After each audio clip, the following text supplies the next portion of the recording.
this. Hide my boxes. Very good. It's a very pro setup. Okay, it's just the way it is. 90s, thanks again for the raid, guys. If you don't know 90s, she does all kinds of good old games, like really la crème de la crème. But also right now she was doing an art stream on the theme of mermaids, and they looked really lovely. I remember when you started 90s, I'm not an artist myself, obviously, but I can tell that there's a lot more precision in your drawing. It's like, you know, all the work you've done, the classes you've taken as well, I think. They really show, they really do. Can we take care of that last clip phrase there, please? Please. In the meanwhile, I can check that everything else is working okay, and I think it is. The other way around. There we go. Thank you, 90s, for getting that last one. Really appreciate. Right, you want to know about the plan for today, don't you? The plan for today is extremely simple. What do I want to do? I want to hide that. You don't know. I really want to hide that. There we go. Geigar, thank you so much for the host. Welcome on in. Where was I? The plan for today is... Hello, Fargoth. I will never tell you what we're gonna do today. Who does Fargoth want to be friends with? 90s. Fargoth wants to be friends with you. What will you do? Think about it wisely. You could make... I've rarely seen one as lovely as you. Please, ask your question. Wow. You lucky gal, 90s. You lucky guy. The plan for today, I'm sorry, I'm not going to finish my sentence. We will be taking a look at mods, more specifically mods by Denina, and also because no one can talk better about a mod than the author themselves, Denina is joining us on stream. I'm going to unmute myself. Denina, I'm gonna let you unmute yourself and reveal yourself to the stream.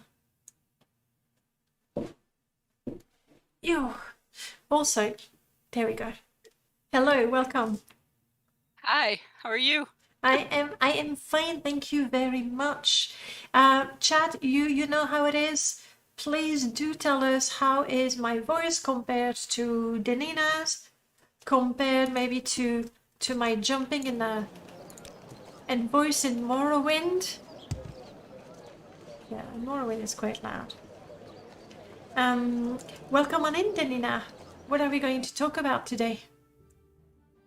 Well, I have 3 mods I know of that I can talk about. Hello, chat. And I've installed all of them. Can we get confirmation that the voice is good for everyone, please? Friends of Fargoth deserve jail with Fargoth. Sometimes they do, right? It's like Fargoth. Yes, it's good. Thank you so much, 90s, for confirming that. Before we look at mods, there's something else I need all of you to see, because I am stupidly pleased with this. Check this out. And it's full, so let's not spill any, but it's actually a thermos cup, and I love it. So now I have hot cappuccino for a couple of hours in my spring mud jam cup. Nice. And it is. It's not like I didn't have a cup before, but I could not resist. After the mud jam, I was like, yes, you've done a good job. You totally deserve a lovely cup. Why would the winners of the mud jam get one and not you? So I was greedy. You are. I don't think that was greedy. You earned it. You worked hard on that. Yeah, I did.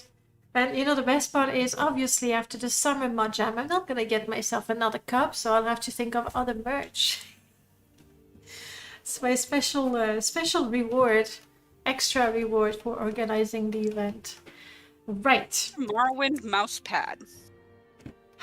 I used to have one, but now I don't use one, and it's not like I need it, or I don't really feel that I need it. So, but I'll come up with something eventually. I want to do that so we can take a look at the mod page and then at the actual mod. Guys, while I think about it, you know how it is. I look at mod, I get all excited about the mod, and then obviously I talk with the guest modder, and I may sometimes forget about other things. If you have a question for Denina or for any modder that comes, actually, please do ask the question in the chat. Denina, do you have eyes on the chat as well? I do. Good. So hopefully between the two of us, if there's a question, we'll see it. And remember, interrupt me. I speak too much sometimes. Sometimes that's good because I'm nervous. Well, don't be nervous, even if you have nothing to say, which I really doubt. I can go on talking about a mod, like, the latest mod I'm working on, or the one I want to make next, or the one I want to make next. It never ends. It really never ends. And we don't want it to end. Well, you know what? That's what I was telling you today, or yesterday, I forgot. I really enjoy modding.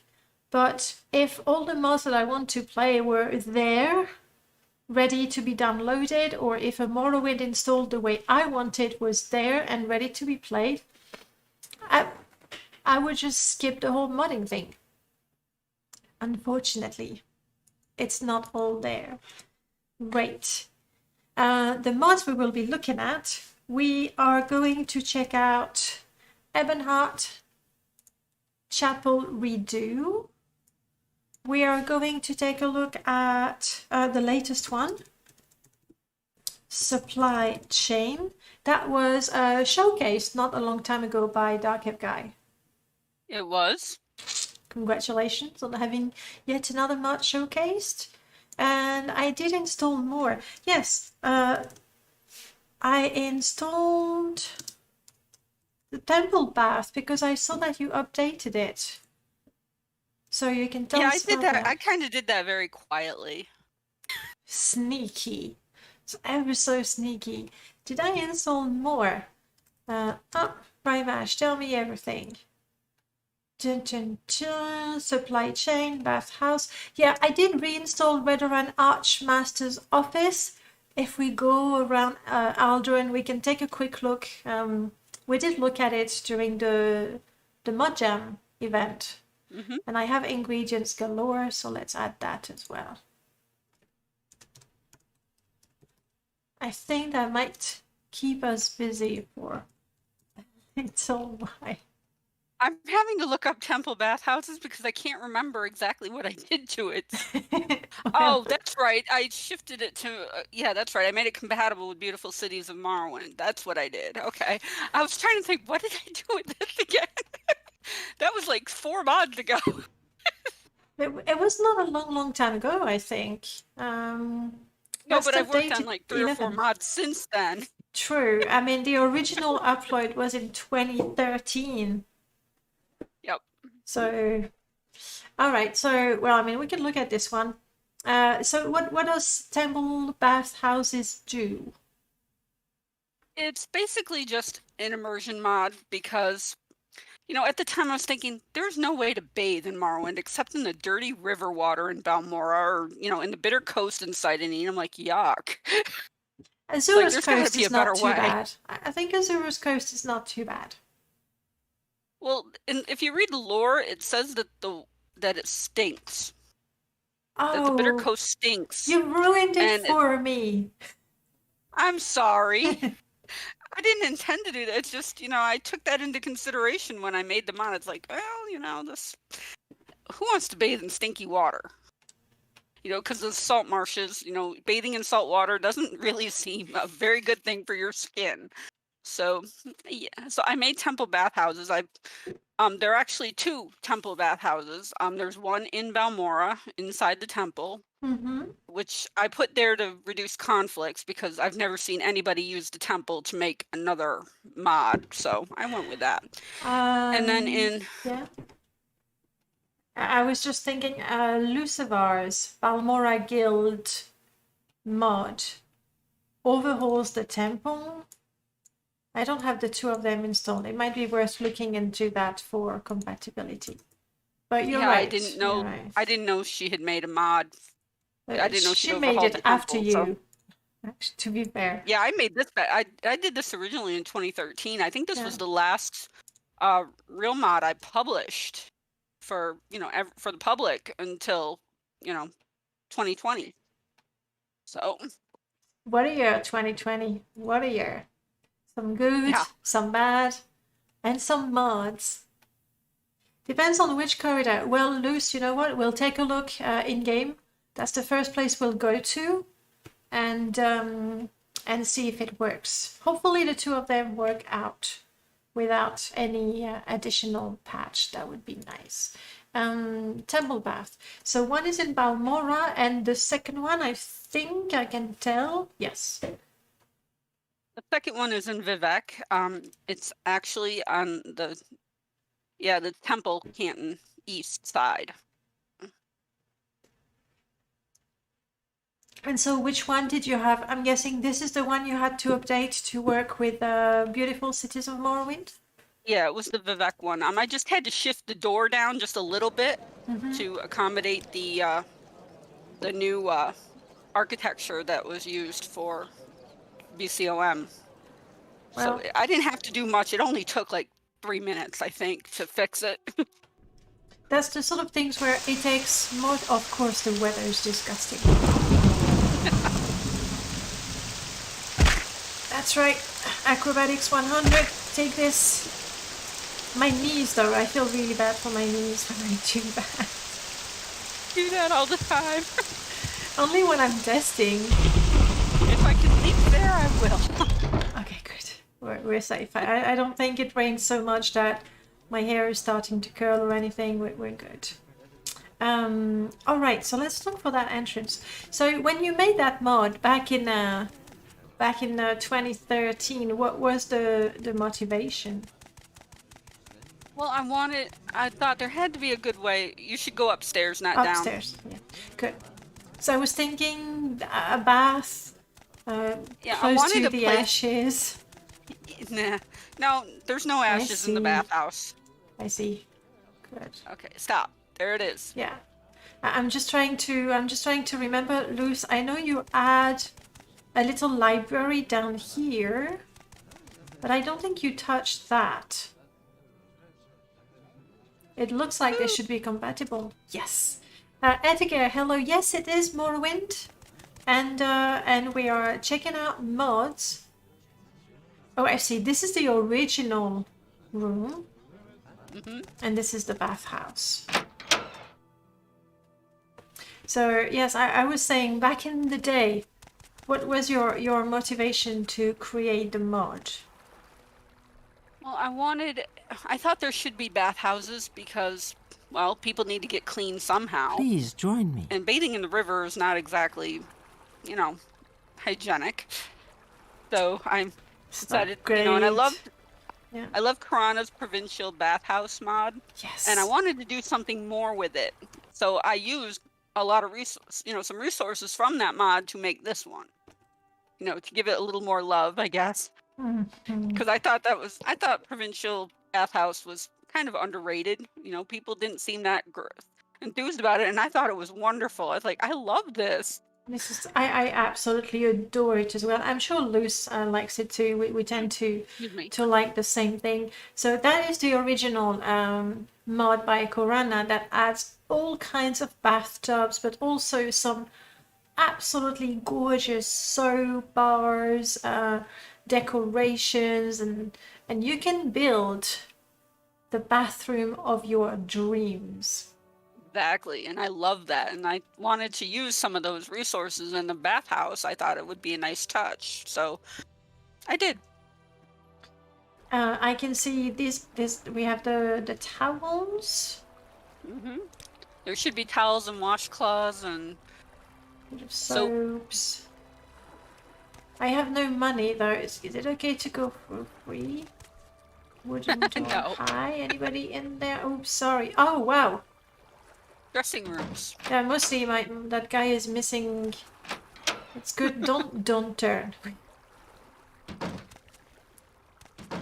Dressing rooms. Well, we can always pretend. I mean, we have to be naked in the bath anyway, right? Naked is ideal.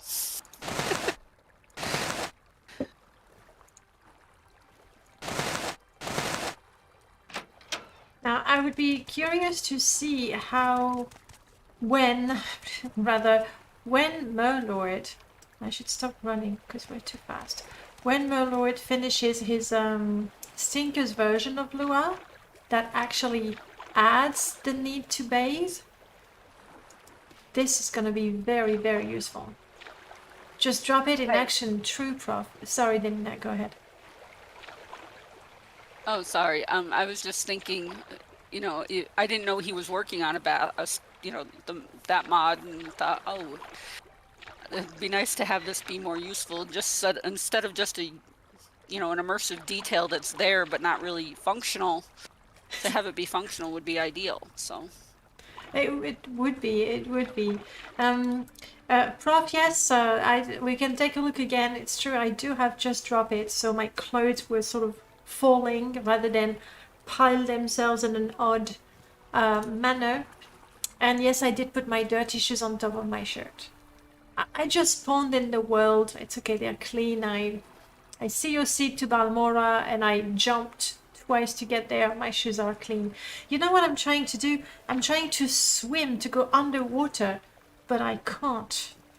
No, I deliberately made it so that no one would be swimming in it. So we're walking. I figure if you want to dunk your head, you can pretend. It's not a swimming pool, it's a bath. That was kind of my... No playing tricks on people, just, diving and going, whoo. Oh well.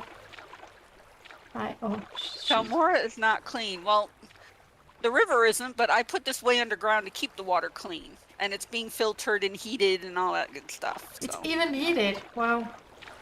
Yeah, I wish I didn't think of it at the time because I didn't know how to do it. But I should have put like steam in there. That's reasonably easy to do. It's just one in the construction set. It's called Fern Mist 512, I think. And I know that now, but I didn't at the time.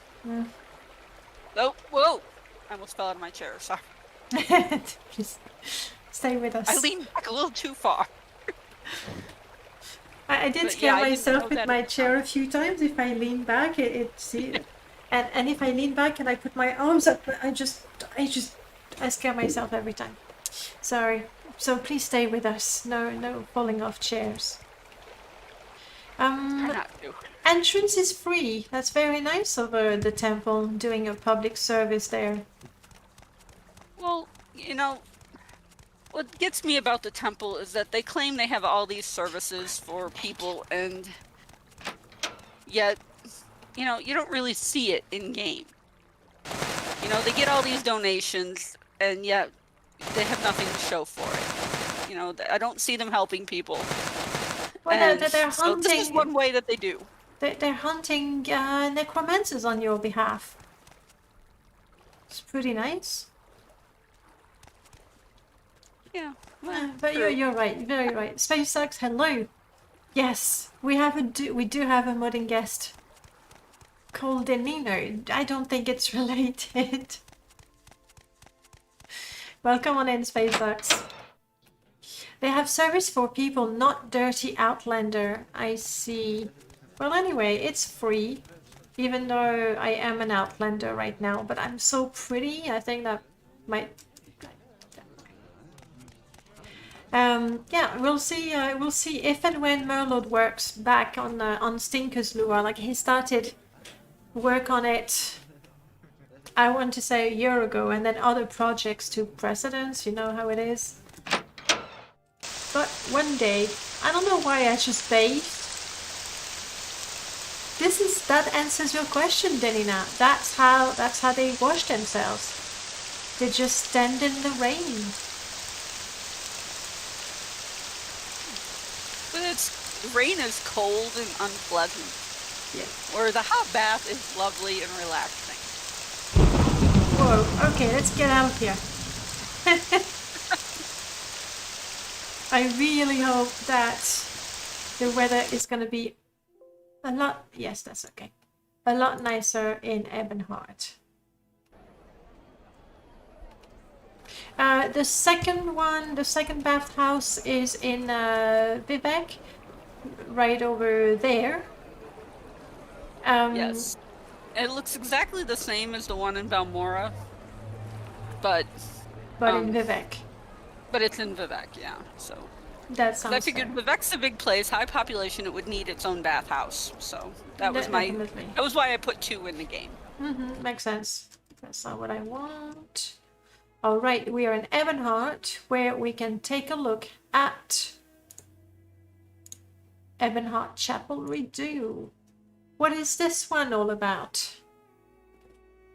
Well, it started out, I didn't like the original layout of the Imperial Chapel. And I spent a lot of time there back in the day because I used to do all the Imperial cult quests. Is that one of your favorite factions, or is just the character you were playing? It is my favorite faction. Oh, okay. I thought you liked Redoran as well? Oh, Redoran's probably my second favorite. Fair enough. Depends on my mood. Some days I like one better than the other, but yeah, those are my 2 favorite factions in the game. Ooh, unpopular opinion. Though I like to think that I like to think that a few more people are thinking that maybe they should give Redoran another chance. Hopefully. I really hope so, because I always liked Redoran. It was actually the second faction that I played, the second Great House faction that I played. I did Hlalu first, and then when I played again, I did Redoran, and I really loved Redoran. You know, I think it, you know, I understand why people don't like it, because it is very goody two shoes, and it's not, you know, and yeah, the Redoran are tiresome in the duty and honor spiel, but I don't know, I like being dutiful and honorable, and you know, I usually play good characters. I don't like playing evil characters. So Redoran suited me really well. Yeah, it resonated with the sort of characters you wanted to play. Yeah, exactly. But the layout. Let's remind everyone of the horrible layout of the Imperial cult in Ebonheart. Oh, it was awful. They corridor, the chapel part with the boss lady behind her altar, around in this place for service, various trainers and traders, and then you go through a horrible chunk of stairs to get to a bedroom where you do business with 2 gentlemen, but it's completely appropriate business of helping people. Why you conduct that in a bedroom? Yeah.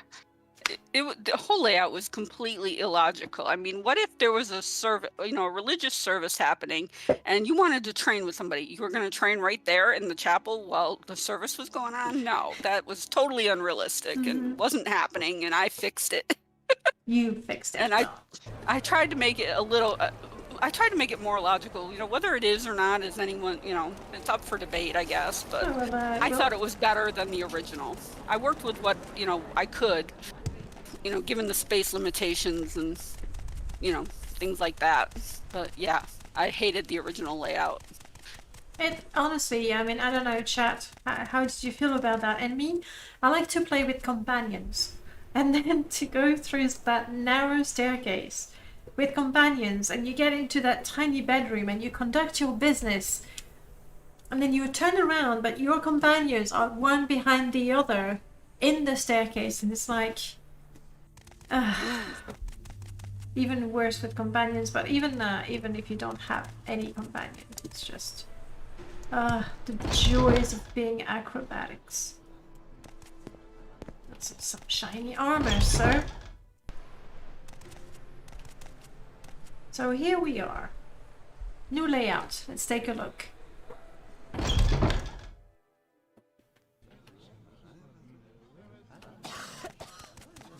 I hear some people coughing. So this is where the service takes place now. Yes. That's pretty And you much the added all original. those wonderful NPCs to make it look a little more lively. Like some people actually care about the 9 divines. What do you know? Other than that, no major changes, right? Oh yes. Well, when you do the quest to get the Chapel Limeware Bowl back, it'll appear on that table once you finish the quest. We can do the quest real quick. Stratify, welcome on in. People who play with companions deserve all the misery they bring. Maybe. I'm not disagreeing with you there. I think companions make all kinds of weird things happen, and it's really good when you're telling a story. One of these two is gonna be the one. Not entirely sure which one. I'm gonna need money to join. 50 gold. Yeah, I want to be a lay member. I want to join the Imperial Cult. Alright, we'll go and find the quest giver in a little bit. Skink, you're saying it's a hassle gameplay-wise, but might work lore-wise, but Ebonheart was always too large for me. I don't know. Like, I feel... You know how they say that Sadanin is the gateway to Vardenfell, and... I mean, that is a joke. Like, you take one look at Sadanin, so that's the gateway to Vardenfell. So, to me, Ebonheart really was the gateway to Vardenfell. I imagine that any sort of shipment, Imperial shipment, would come through Ebonheart. So it feels a little small if it is to, do that for Vardenfell. I don't know, what do you think, Denina? I agree. I always thought the game should have started in Ebonheart rather than Sadanin, but they wanted a small area for the player to get started in, and Sadanin was actually ideal for that. And Ebonheart not so much. So I understand why they did it, but I always thought Ebonheart should have been the beginning. But, do you think it could be bigger, like Ebonheart? Well, now it's a fort with a chapel, an inn, and the what are they? Ebonheart Trading Company. Yeah. I always thought Ebonheart should have been huge. Should have been, almost as big as maybe Balmora. Yeah. I don't know. It just seems like it should. The castle itself, or and I always hated the layout of the castle itself because, Duke Dren deserves better because he's the Duke. And you have to go through. Just keep going. There it is. Oh no! That's the top. I must have missed a turn somewhere. Yeah, I don't like the castle. That might be a next overhaul for somebody out there, please. But then from a historical standpoint, normally whenever there is a castle, a fortification of some sort, around it, you would get different types of businesses, and then accommodation, and then the really ugly ones.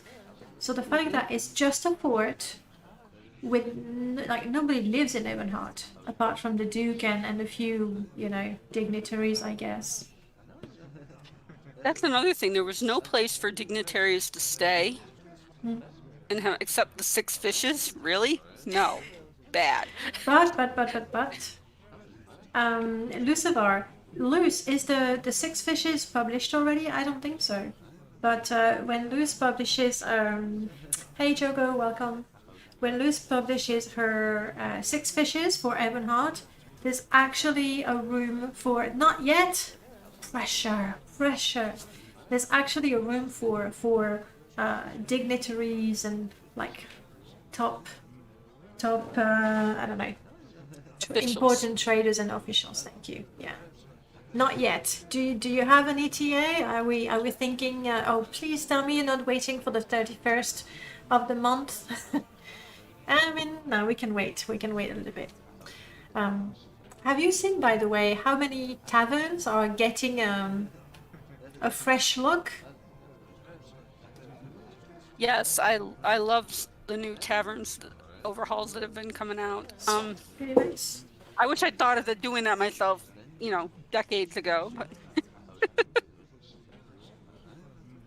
Well, it looks like now it's gonna have to be a new tavern or nothing. I still want to crap. I had forgotten. I still want to redo Racer Roost. I think you know that little ugly tavern that is in Flowerwood. It's a really old mod by Baratheon. I want to improve that one and add people are you and done things. updating wares so you can work on that? Yes, I am done updating wares. I'm done, except that after I had updated wares, I said, okay, now I'm going to update foods, Thaddeus foods, and there's a few NPCs in there, and I had this genius idea, and I was like, well, food is already using wares, so I can use my list for clothing. Like there's a list for common shirts, there's a list for common pants. I can use my lists for clothing to give random clothes to the NPCs in foods as well. So it's like, oh, it's perfect. And then I realized that it's only perfect if you also have friends and foes. If you don't have friends and foes, the lists are empty. So essentially, I just made all my food traders naked. So I was like, okay, that's not good. I gave them clothes back. I realized it might not be the best selling technique of fruits and vegetables. That's Hilarious. That would be quite bad, actually. Yeah. Makes a great story to tell if you want to make people laugh. Fortunately, I didn't, see them, but I got a bug report pretty quickly that people were naked, and I was like, but then I realized, okay, no, but I want this. I really want this, because the way it is right now, wares is a great way to distribute items from a mod to shops. But what I tried to do with my poor food traders, I basically tried to populate a mod with the list from wares rather than have a mod add to the list of wares, if I'm making sense. And so what I imagine is I'm making a castle, a house, whatever. And I want people in there, but instead of giving them common shirt 1, because I just click on common shirt 1, and common pants 2, and common shoes 3 because they're there, I give them the common shirt list from wares and the common pants list from wares, and then whenever people play the game, the people in the house or in the mod are going to be wearing things that could be vanilla, but that could be from any mods that they have installed. And then I was like, okay, let's take this further. They can even use, in wares, I have list for traders, I have list for loot by class, give or take, and then I have list for clothing and armor. So it's like, okay, somebody who makes a dungeon mod, instead of plopping a crate or one that has the same loot everywhere, they can put a crate and they can say, oh, well, this is a dungeon aimed for, or rather, this is a dungeon populated by necromancer. So in that crate, I'm going to put the necromancer loot. So, yeah.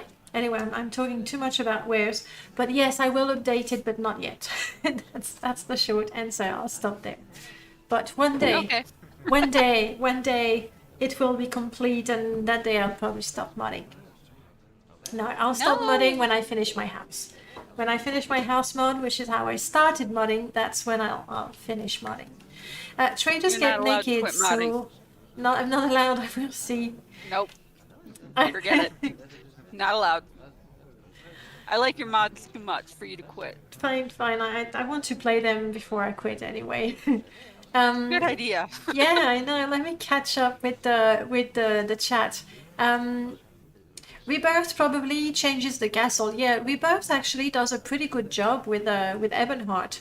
Like, I saw it, but most of the time I had to look at my feet to get my 8 FPS and be able to move in town. But I actually like what Rebirth did with Ebonheart. It looks super busy, maybe a tad too much, but I liked it. Great. Actually. I'm sure you'll fit right in. And Eric Rager, thank you so much for the follow. Welcome on in, guys. You can play slots. Go for it. Spend your fake septims.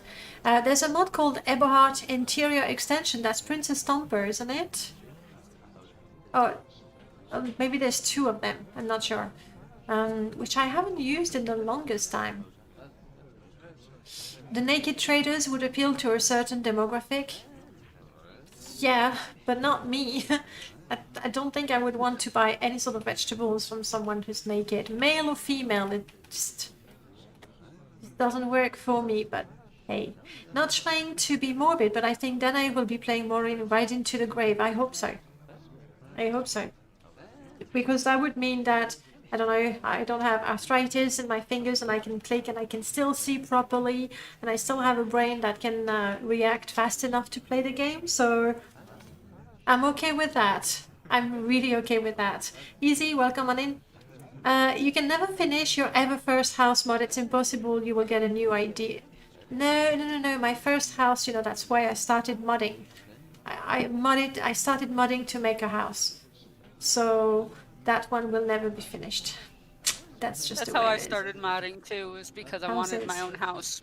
Was there any modder that influenced you, or you just wanted a house in particular? Oh, I'm trying to think. Actually, Princess Stomper, Karana. There were a few others back then. Check. I started playing the game in 2003. Mm-hmm. So, there were a lot of people back then that, I was just awed by their houses. Like, I want to make my own. Mine. I'm going to learn how to mod. And I did. Not great at it, but, I do all right. But that's I think Morrowind is quite a sweet spot. Like nowadays, if I look at, it's not called a construction set, creation kit for Skyrim. Somebody tell me. Hey, you've moved to Twitch. Welcome on Twitch. It's Tradify. Where was I? Crap, I lost my train of thought. Creation kit. Thank you. Yeah, the creation kit. Thank you, chat, for being my brain. I really appreciate it. I'm pretty sure that if you have no prior knowledge in computing and game developing, if you open the creation kit and you look at all the things, you get quite overwhelmed, I think. Whereas Morrowind, the construction set, sure, there's a lot of things in there and it takes time to master it. I don't feel that I have mastered it. But you can work things out. Like you can start small with a house and then you learn a little script and then you try a little thing. I think it's just big enough that you can do, well, so many things, but not so huge and overwhelming and relying on knowledge of basic programming language or basic game dev principles. Construction set is just complicated enough, I think. I agree. And the fact that you don't have to worry about voices as well. Sorry, go ahead. Yeah, that's the main thing I love about it, is no voice work. I did make a voice mod. Not my greatest moment, okay? But I decided I wanted because some NPCs have a voice. And it should be possible to voice a complete character. So I picked Therana and I did the voice acting for Therana. Not only, obviously, voice acting is a job. It's something that you learn. It's something that you practice. It's something that you perfect. So I was far, far, far from perfect. It was quite bad. But I did work out how to voice a character and I voiced all of her lines. So now I know how to do that. Not that I will ever voice a character myself again. It's possible. It's possible if you really want to. Craig, you say, adding voice work to quests was the toughest part when doing a Skyrim quest. Yeah, and nowadays you cannot even consider making a quest for Skyrim without having voice, meaning you need to have people with decent voice acting skills, and then you need to be able to know how to put that in the mod itself.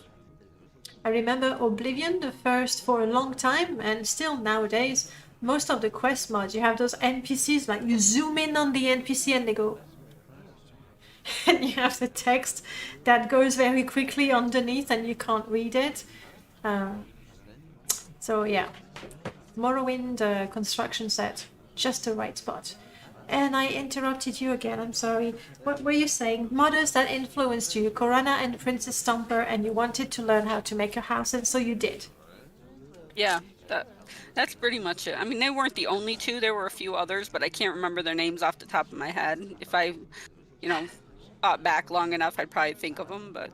For me, Yeah, definitely first and foremost Corana, because all the houses had such personality and they were so pretty, to some extent so girly as well, I guess. Princess Stomper I liked a lot as well. I thought it was just right. Nothing was over the top. It was less fancy than Corana and less memorable visually. She did use assets, but it would blend a lot more with vanilla game, I think. So I liked her. Kalishan did a tree house that I liked. I think I remember that. Desiree, she's one that influenced me too for house mods. I don't know. She did Heather Cottage. Yes, that's such an old one.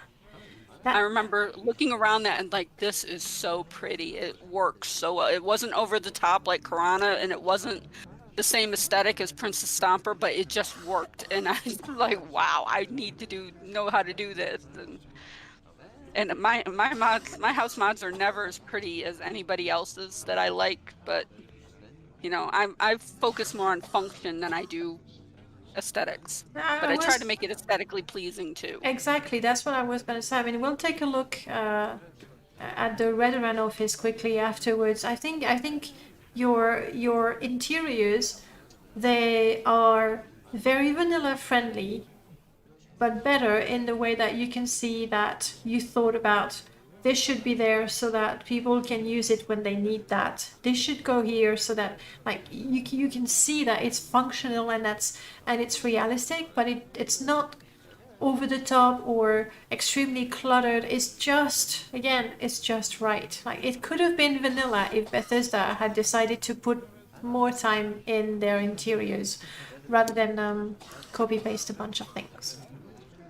That's and I tried to do that actually with the Imperial Chapel's redo because, when we were talking about the things we can add to the mod, I was, one of the things that popped in my head is like, why isn't there an infirmary? So I made one because I wanted it. It adds nothing for the player really, unless you want to buy potions and food. But I like the idea that there would be an infirmary somewhere in Morrowind for all the sick people to go that don't have Corpus. And so that's where, that's another thing that when I updated this mod, I added the infirmary. And you did a lot of work on that too. So you did all the hard part. I put the people in there. Ta-da! Yeah, that was the hard part. Admire the chapel limeware bowl back where it belongs. Oh crap. It doesn't have ownership. Please take a note. We need to give that bowl ownership, otherwise we can steal it again. All right, let me make a note of that because I will forget. Yeah. I put it back. I put it back where it belongs. I think it's fine. They were like deep into their prayers. Maybe I should add the no pickup script to it. Yeah, that would be enough. Fix limeware chapel bowl. I'm typing this, by the way. Fix limeware chapel bowl on the table. Add no pickup script. That will do it. There. Done. Denina, do you use any information based on real-life research into the Middle Ages when doing houses, I guess? No. Just common sense. No, I just try to... I don't do research on that because I don't consider Morrowind to be Middle Ages so much. I mean, yes, there is the flavor of that, but I think Tamriel is very much its own world, and I don't really connect it much to real life. I mean, I try to do things logically like a human being normally would, I think. But I don't base it on any particular time period. I'm not that strict on lore. I mean, I like things to be lore friendly if possible, but if it goes off that just a little, I'm okay with that too. So, no research. I don't No. make it that complicated. That reminds me, there's a number of mods, maybe not for Morrowind, but I remember that for Oblivion and Skyrim, where somebody who clearly knew their historical weapons overhauled all the weapons so that a claymore would have weight closer to what claymore really weighted, and so that the reach of a weapon would be closer to what it really was, and so on and so forth. And I'm sure they spent a massive amount of time, updating the stats of every weapon. We've done that with Killing Spree, so we know how it is. But also, clearly, they have very, very in-depth knowledge about ancient or historical weapons. But then in the game, I'm not sure that all that time, effort, and knowledge translates very well in the game. That's and I did not install the mod. I was like, yes, it's probably more realistic, but it's not like it's really combat in the game. So that's just to go with what you were saying, that to try and make the game, especially Elder Scrolls games, much closer to reality at whatever century in whatever continent is not always a good bet. Even though there's the Roman influence, Bretons from Brittany, there are obviously some influences of known cultures, but it's not the same. Yeah, we don't really need to stick that close to historical accuracy because, I mean, this is a fantasy world. You can really make it what you want it to be. And you don't have to be, tied into, reality-based history. I mean, you can use it, of course, and and it actually helps to use it in some ways. Yeah, it's good. It's good because you need to start with something. Yeah, exactly. But, you don't need to hold fast and true to it because, it's a fantasy world. Make it what you want. I try to stay close to lore as much as possible, but sometimes the lore is just goofy. And I just do what I want, Sometimes. basically, most of the time. Tell us about this room. Okay, so I thought that the traders and the trainers and the quest givers should be out of the chapel area where the church services happen. So I made this room to put them all in. And I moved all their stuff, like their tables and their, the closet and shelves with them, so that, nobody's going to steal anything in this room, I don't think. Not well, anyway. Not unless they have a sneak skill of 100. But, I mean, I just moved everything in here and just made a room for them. People could train in here. It makes sense because you come in there. If you're interested in, actual religious service or talking about the divine and the blessings and blah, blah, blah, you can go in there. You could try to steal from the donation bowl, but you shouldn't. But your character might have different ideas. But anyway, you come in there for your quest. Most of the time, that's why you come here. And here they are. So that's very practical. Yeah, and all the quest givers are now in one room where they basically should be. You don't have to go downstairs to do the Almoner and the Lake Healer quests. Yeah, in the bedroom of all places. How would anybody sleep in there anyway? They don't. If they're people doing business, blah. They don't. They would hear, what's his name, counting the alms for the poor that you've, the coins clinking. Yep. It would be terrible. But the bedroom still exists. It's still there. Yeah, I just made it more bedroomy. It's darker. It's a place to sleep. Yeah, and I took out a lot of the furnishings, so I figure, the player's going to need some place to set their stuff down while they sleep, so you can use the containers and stuff in there. Set stuff down and sleep, hopefully well. in And there. now I'm checking ownership. There's one bed with ownership, the others don't. Oops. I missed. All right, let me add that to my notes and I'll update that too. Like they should be I assigned thought I to did the that. faction. I'm guessing, that must be the original one, and then you expand it. You're Yes. like, oh, we need more I didn't beds. realize. I thought I'd gotten ownership tagged on that. I must have overlooked that. So sorry. I'll fix it. Don't apologize. Nobody noticed until we looked at it today. Well, I thought I'd added ownership. I took it for granted that I did. Oops. Okay, behind that door is quarters for the priest lady. I can't remember her name. Lalasia something. Yeah, something. Yeah, I don't.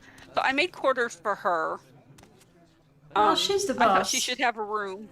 Yeah, exactly. She's the priest. She should have her own room. But it's still very, very, very simple. Like it's not like she lives in the laps of luxury.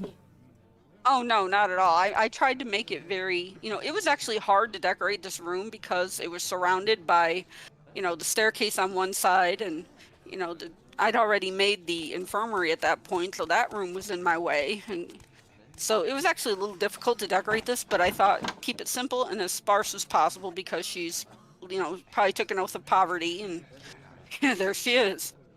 And now the infirmary, my favorite part. I had fun decorating this. I tried to think of all the things that an infirmary would need. Of course, it would need beds, and it would need, a place to make food because people aren't going to get better if they're not if they don't have proper nutrition. And of course, they needed, they need a place to write stuff down. So, and I really like the addition of water. It's like clean water is so important in the infirmary. Exactly, and that was one of the first details I added to this room was the well and the water. And if you have ashfall, the well, you can draw water from the well. So Very nice. So on this side is probably where all the common people who are sick go to get treated, and then on the other side, where the screens are, those are for maybe the wealthier people who can have a little more privacy and. A fairly good question is 25. Why so much Dunmer furniture? Very good point. That there's the Fern DE, which is for Dunmer lodging, and then there's Fern Com, that is more imperial. Well, I did a mix because I actually thought a lot about that, about what furniture I used in the mod, and my thought was, in Vardenfell, there's going to be mostly Dunmer furniture. Yes, the Imperials are going to import some, but they're still going to... The Dunmer furniture is probably going to be more readily available. So I did a mix to combine the... what's the word I'm looking for? The two? Yes, but I had another word in mind, but I can't think of it right now. But, I wanted to do a mix to show the cultures were blending, so to speak. That makes sense. That makes sense.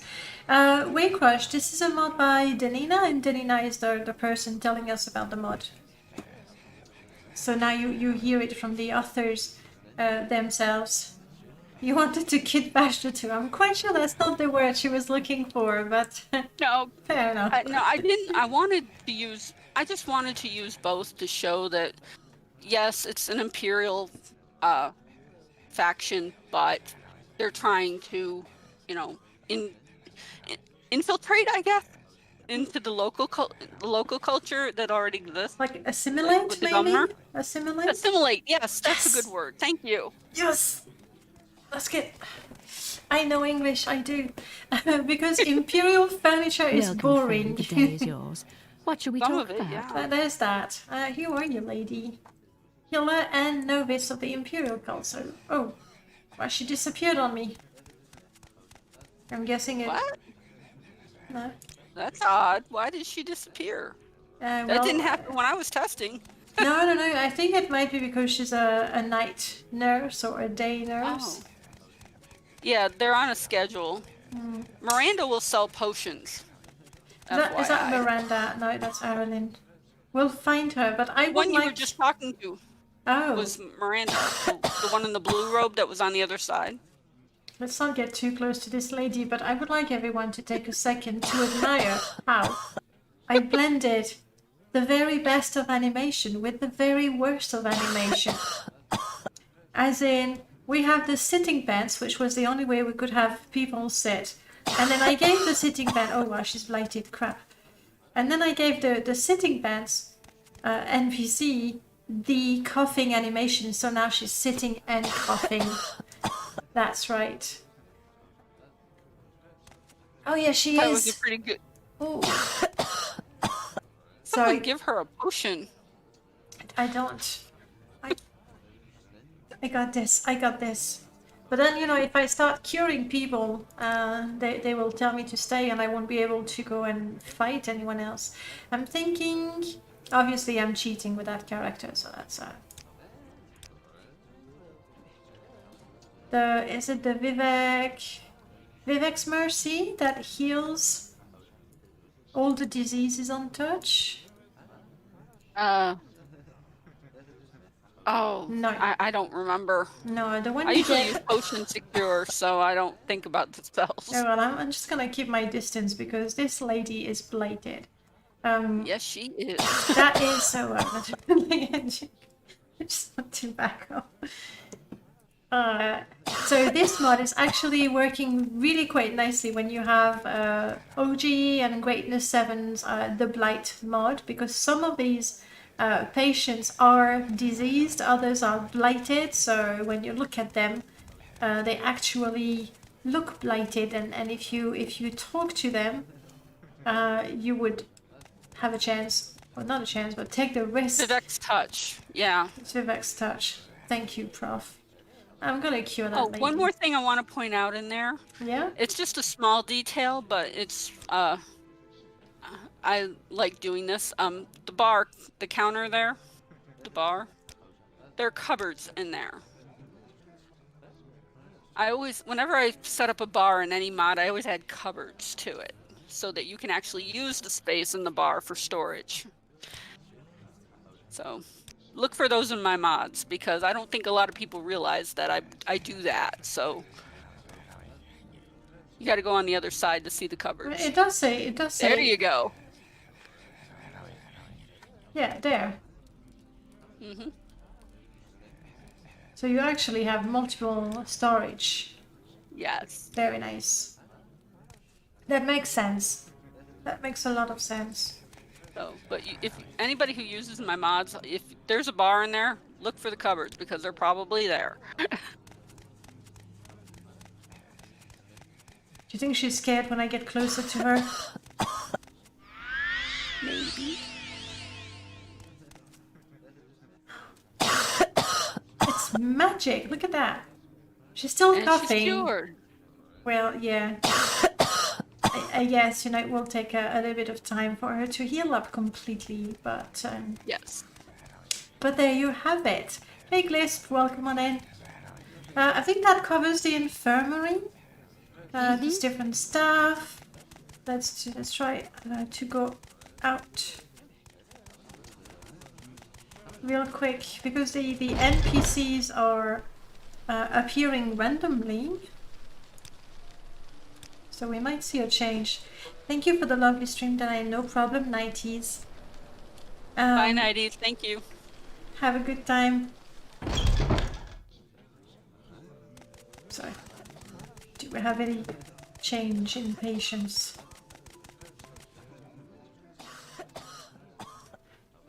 Well, I notice this one is recovering. She seems to be quite comfortable there. Six, bonsoir. She's still there though. I mean, spoiler, she'll be there forever. She doesn't have a schedule.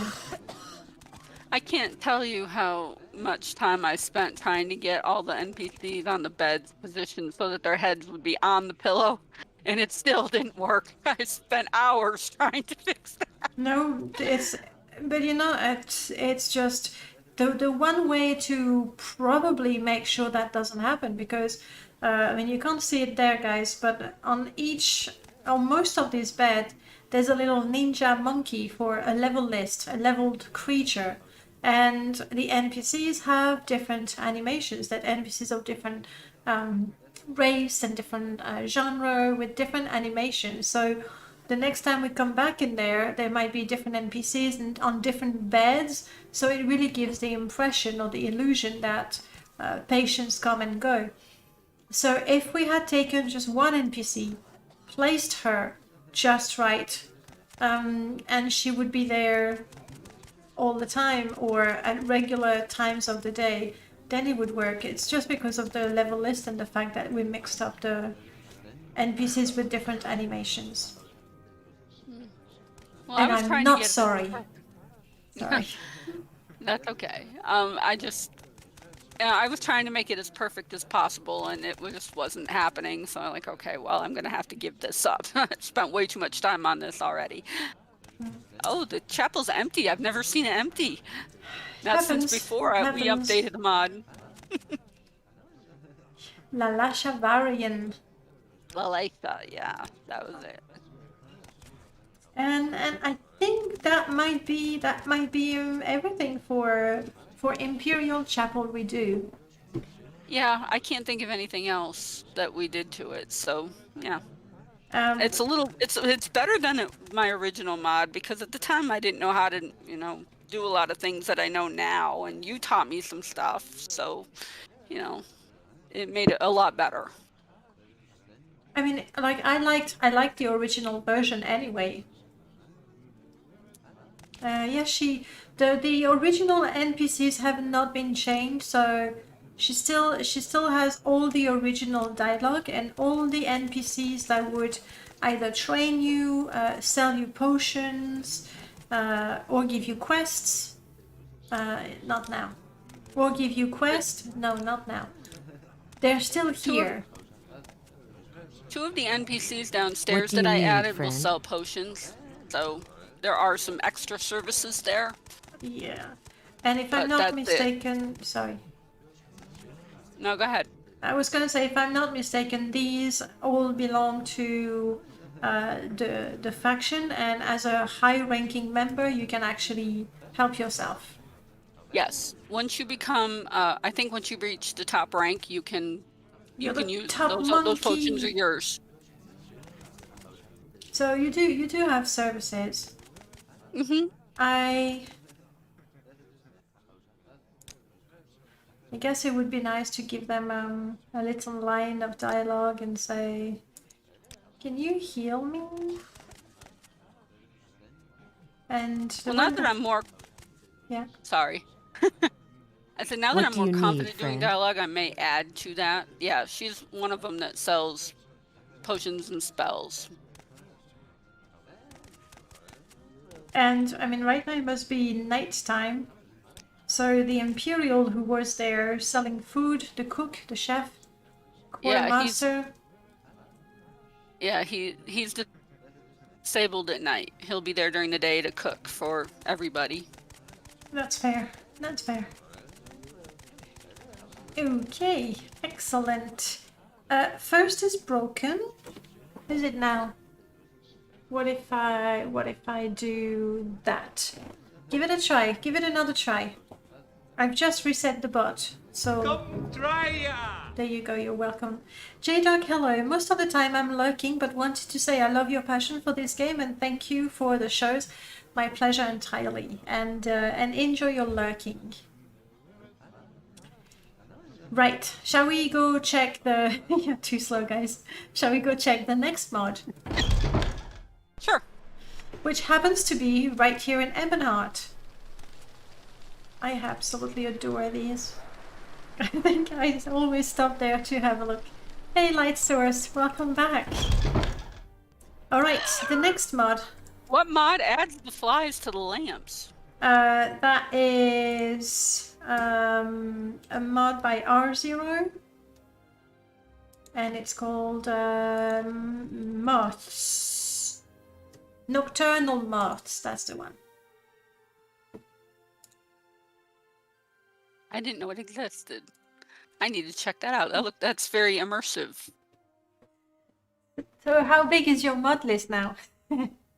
Well, let's see. I'm actually doing a new install right now, and Of in my course. Morrowind Essentials folder, I have 323 items. Sounds about So, and right. it keeps growing. Yeah, it Sounds keeps about growing. right. I'm probably gonna hit 500 before I'm done With the installing, making essentials. this Now, install. is your install composed of essentials only, or do you actually add extra to that? Well, it's more than essentials. I mean, yes, there are some mods that I absolutely will not play without, but anything that I want to add to my game goes in essentials because I want it there. So it's essential. Makes So sense. yeah, Well, the list keeps growing, it's and never it's actually ending. my list used to be really small. It used to be like 50 mods. That's all I used to play with was 50, and then since I came back to the community again in 2020, it's now grown to 320. And it keeps going. So yeah, it's been a lot of fun. Taking a quick look at mods by R0, very immersive. Okay. The flames, now it doesn't really show like that, but come on, is there one where you're holding? There we go. You see, when you're holding a candle or something, the candle is held sort of sideways, but the flames are still going up as they should. Whereas with the vanilla model, the flames are sort of sideways as well. So it's a very nice detail, especially if you like to use a torch or a candle to light your way. That's very nice. That is nice. Next up in the essential for immersion, wading in water, and essentially as you're walking in the water, the deeper the water, you're still walking, you're not swimming yet. The deeper the water, the slower you go. I have that mod installed. I love that mod. That is so realistic, and it makes sense. You should be going slow in water, or not your normal speed. So You really should. Tunnel cough, where the coughing sound that we heard when you go in a mine, you can hear some NPCs coughing because, well, they're in a mine all the time. Good immersion. This one is yeah, the one that I love hate. It's just fascinating and disgusting. This is just a picture of it, but the corpus meat, it's chunks of living, tortured flesh. And it's got I actually eyes and it's deliberately. sort of pulse. Ugh. It's just so bad. But every time I go, like I need to look. I can't look away. It's just so bad. I love it. It's great. Maybe giving mixed messages. Get the mod. It's a good one. No, I deliberately did not install that mod because of the. I can't do. But I don't like horror stuff. Personally, especially playing, I think you play permadeath as well. I Personally, do. when I enter a cave and it's all red, I'm out of here. Unless, much later in the game. But I'm out of here. I am legit scared in those places. And it fits perfectly. This one I actually didn't know about. It's Luz that told me that it's one of the mods she cannot play without, and I tried it and it's brilliant. Essentially, when you enter a shop, Imperial shops only? I'm not sure. But when you enter a shop, you hear the little bell, that is at the door right there. Thank you, Luce. I'm down. I'm sorry, what was that? Oh, I said thank you, Luce. I'm downloading you're downloading it. Good. that store in Trench Chimes because that's brilliant. Yeah, it's very, very, very nice. And then plop that, boom, in the chat. And the moth that we were looking at, and that's it. So those little mods by R0, you put them together and you get quite the immersive experience.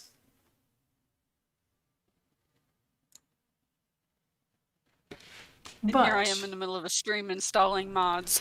That's fine. Do that all the time. I don't want to forget that one. So love it.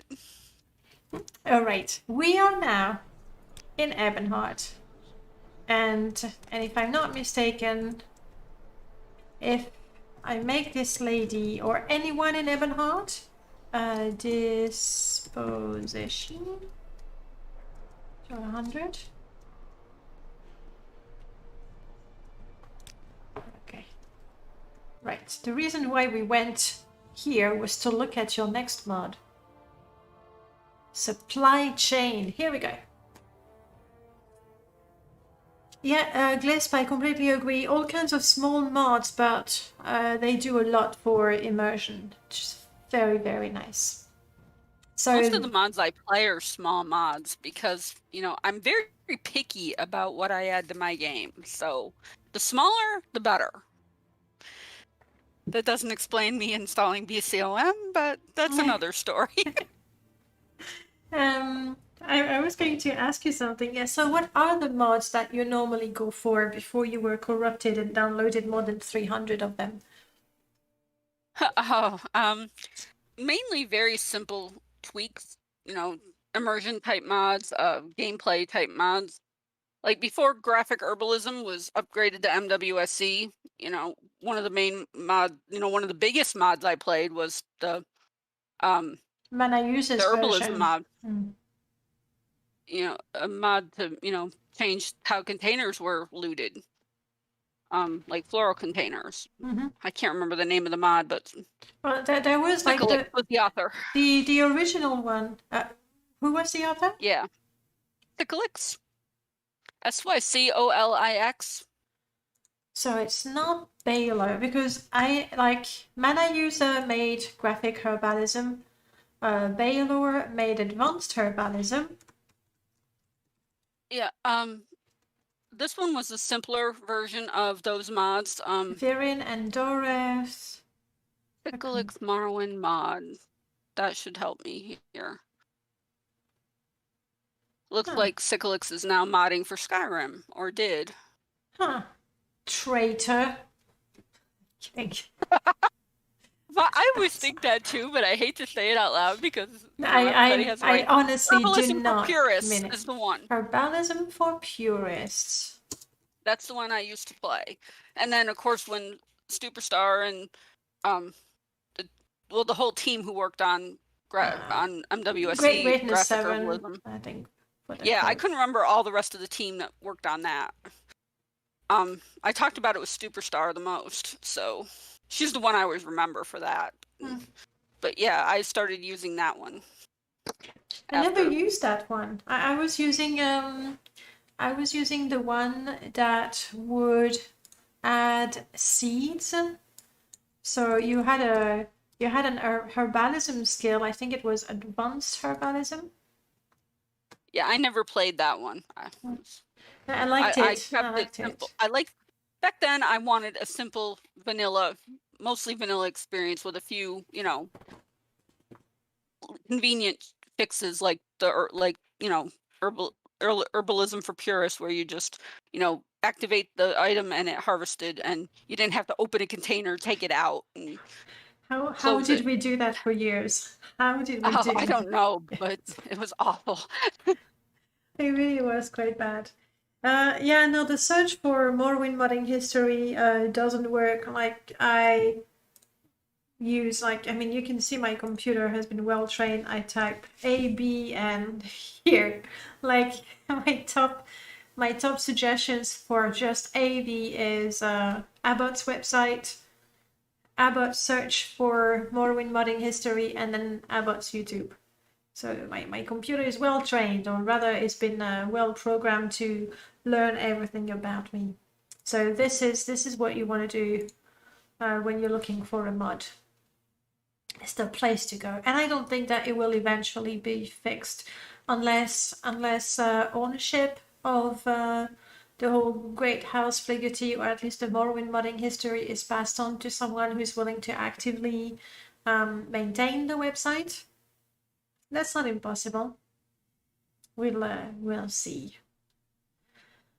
Oh, right. So you used to run 50 mods. That's impressive. Around that. I can't remember the exact number, but it wasn't very many. I kept my game very simple. And then, you know, since since the community has moved to Discord and, you know, there's a lot more and a lot more people are finding it and there's more mods being made and things, you know, there are a lot of more tools that are, you know, an upgraded technology that makes more things possible. Mm. You know, it's a lot easier now to have a you know, a bigger mod list because you know the game can handle it better because of all these tools like you know the code patch and MGE and you know all those new cool tools we have and MWSC and Lua, and it's just you know now I feel more adventurous because it's not so complicated to make a game that works properly because you know there's not all this crap.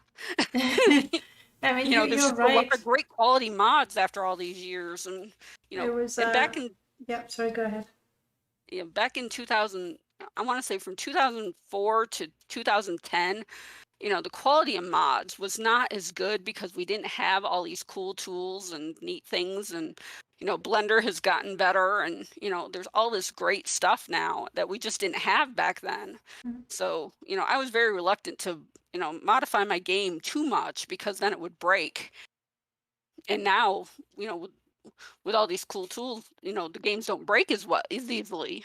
It's Yeah, like, it ooh, okay, still, it let's have still some fun. breaks. It still breaks, but I can't imagine I was because of the multi-patch problem that Light Source found.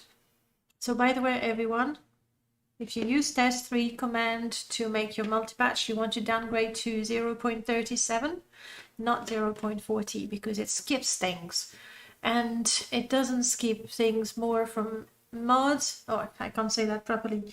It also skips things from wares and friends and foes, and you don't want it to do that. But anyway, I was taking a really good look at multi-patch and match list and what it does. And before we had that, people must have installed mods that just nullified one another. So it's not that the game was not working because it just works. Okay, we know that. The game was working. I don't feel people were feeling like, oh no, my game is not working. There's a problem with that mod or that mod. But simply people would install a mod that added a type of flower ingredient and then another one that added another type of ingredient. And because they both used the vanilla ingredient level list, but only one of these mods was actually in the game.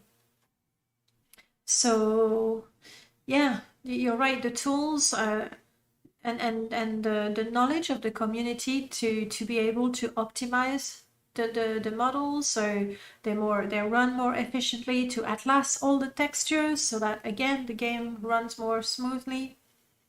And then open Morrowind, so it's a whole new chapter as well. You're right. We can do a lot more with our game now.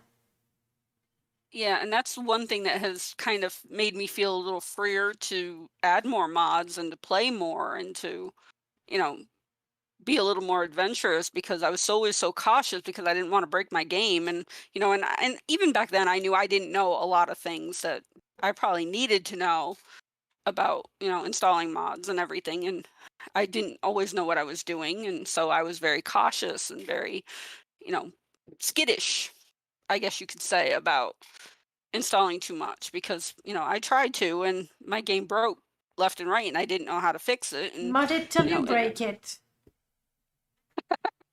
it's easy to break. It's so easy to break. It doesn't take much. No. Yeah, you're right, Light Source. Test review is really nice. We do have other tools like the plugin detector. We do have tools that let us compare mods, but I must say that test review makes it plain and simple. This is what happens in that mod, in that mod, in that mod, in that mod. It's really easy to see where there are conflicts. Unfortunately, we cannot edit yet. Maybe one day. I don't know if the team working on the test exit program is motivated to make it work for Morrowind. It's an older game. Maybe they are looking into, you know, improving for Elder Scrolls 5 rather than looking at good old Elder Scrolls 3. But it would be really lovely. It would really be lovely. shall we talk about supply chain? I hope you were not in a hurry to talk about supply chain or anything in particular, because we just go from one thing to another. We're like And I butterflies in a love that. field of flowers. Yeah, I love that. I'm just going with the flow. So tell me about supply chain, which is a very recent mod, and this is one that you did for the main modathon. Yes, Which it makes was it just released a your... few days ago, actually. Yeah. So tell us everything. Well, I don't want to tell everything because then there won't be anything left to discover. But it's not a very complicated I mod. will play it afterwards. Oh, okay. So, I mean, basically, I love repeatable quests, and I said that in my description. I like to do repeatable quests, and you know, the MMORPG games have lots of those. And you know, an MMORPG was actually the first real game that I ever played. So, you know, when I went to Morrowind, there were no repeatable quests, and I kind of missed that aspect of it. And you know, you're probably wondering why it took me so long to make one, but basically because I didn't know how to manipulate dialogue well enough to make a quest mod like this before. So what was that MMORPG that you were playing before? It's a game called Everquest. It's one of the older MMORPG games that's still around. I think it was began in 1998 or 1999. I can't remember which. And I played that because a friend bought it for me and insisted I play it. She didn't ask me if I wanted to. She just said, "Here you go. Here's a present. Play this game." Okay, I did. Here's a present. Now use it. Yeah, I fell in love with it, and it was, I had fun with that for over a decade. I actually met my husband in the game, in Everquest. So, the game has a lot of sentimental value to me just for that, but... Understandable. Yeah, but I play still sometimes, but not as much anymore. I don't really have time to sink into an MMORPG like I used to. Well, also now you know the superior game that is Morrowind, so... Yeah, it was actually my husband. He was my boyfriend at the time, obviously, but he introduced me to Morrowind. He had the game, and, for a week there when we moved in together, we had no internet. So I was, banging my head against the wall, boredom, and he's like, "Here, you might like this game, try it." So I installed Morrowind, I started playing it, and I fell in love with it. And I actually like Morrowind is my favorite game, period, hands down. Everquest is crap in comparison, almost. That's going far, but it's just not the same thing. No, they're very different games. I don't think they're comparable. No, not really, but I love EverQuest at its time, and the game has changed a lot now, and I don't like it as much, so I don't play it very often. Every now and then I get a yen to go into EverQuest and play, but not nearly as much. But yeah, I've kind of become obsessed with Morrowind all over again, so that's kind of my drug of choice at the moment. Choice, good choice. So, repeatable quests. Yes, I wanted a mod that made repeatable quests that I could do while adventuring. There's the quests that I added to this mod, they're nothing, ground-breaking. It's not gonna wow you or anything, but it's just something to do while you're adventuring. And I like that aspect of it because it makes the world feel more alive to me. Like, okay, this faction needs this stuff, go get it. And, I like quests like that. I mean, I don't like escort quests at all, so I'm not going to add those ever. But you know what? A number of ingredients. Yeah, I'll do that. I'm with you with the escort quests. They're just horrible. However, when you install a mod that makes money really hard to get by, and then when somebody offers you a whole 100 septims just to walk with them for 10 minutes and make sure they don't fall off a cliff, it becomes really worthwhile. So, yes. Tougher economics in my game has made me welcome, really welcome escort quests because they pay well. Like 100.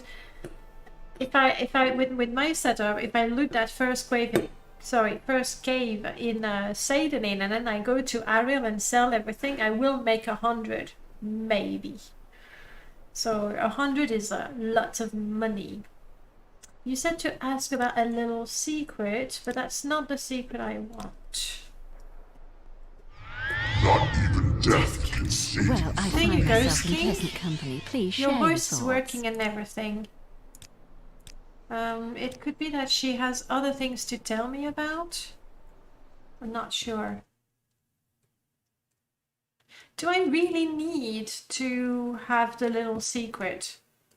Not really. If I know where My to go, pleasure, I'll truly. be fine. Yeah, you don't have to know it, but it doesn't hurt to do it first though, because you'll get a journal entry There it and is. the game will look for that. There it is. You look like a decent sort, player, so I'll tell you this.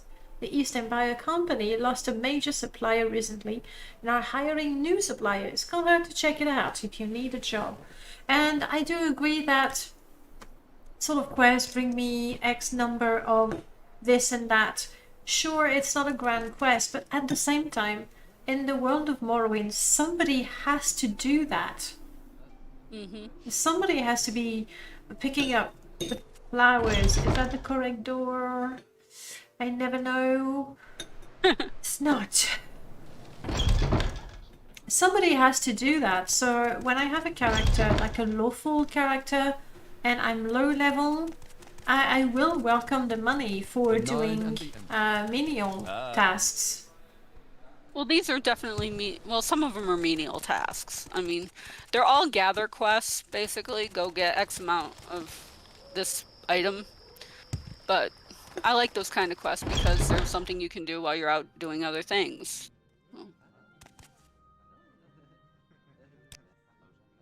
To Artist Cassinius, he's downstairs in the supply room. There's a trapdoor near him. So here we are in the supply room. Everything is neatly organized, I can see. And here's yes.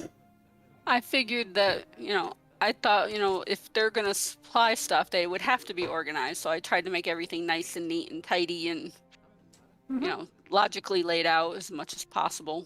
Well, that makes sense. Like if it, like a 6-house base where they have crates of ash statues, I'd expect things to not be very neat. But exactly.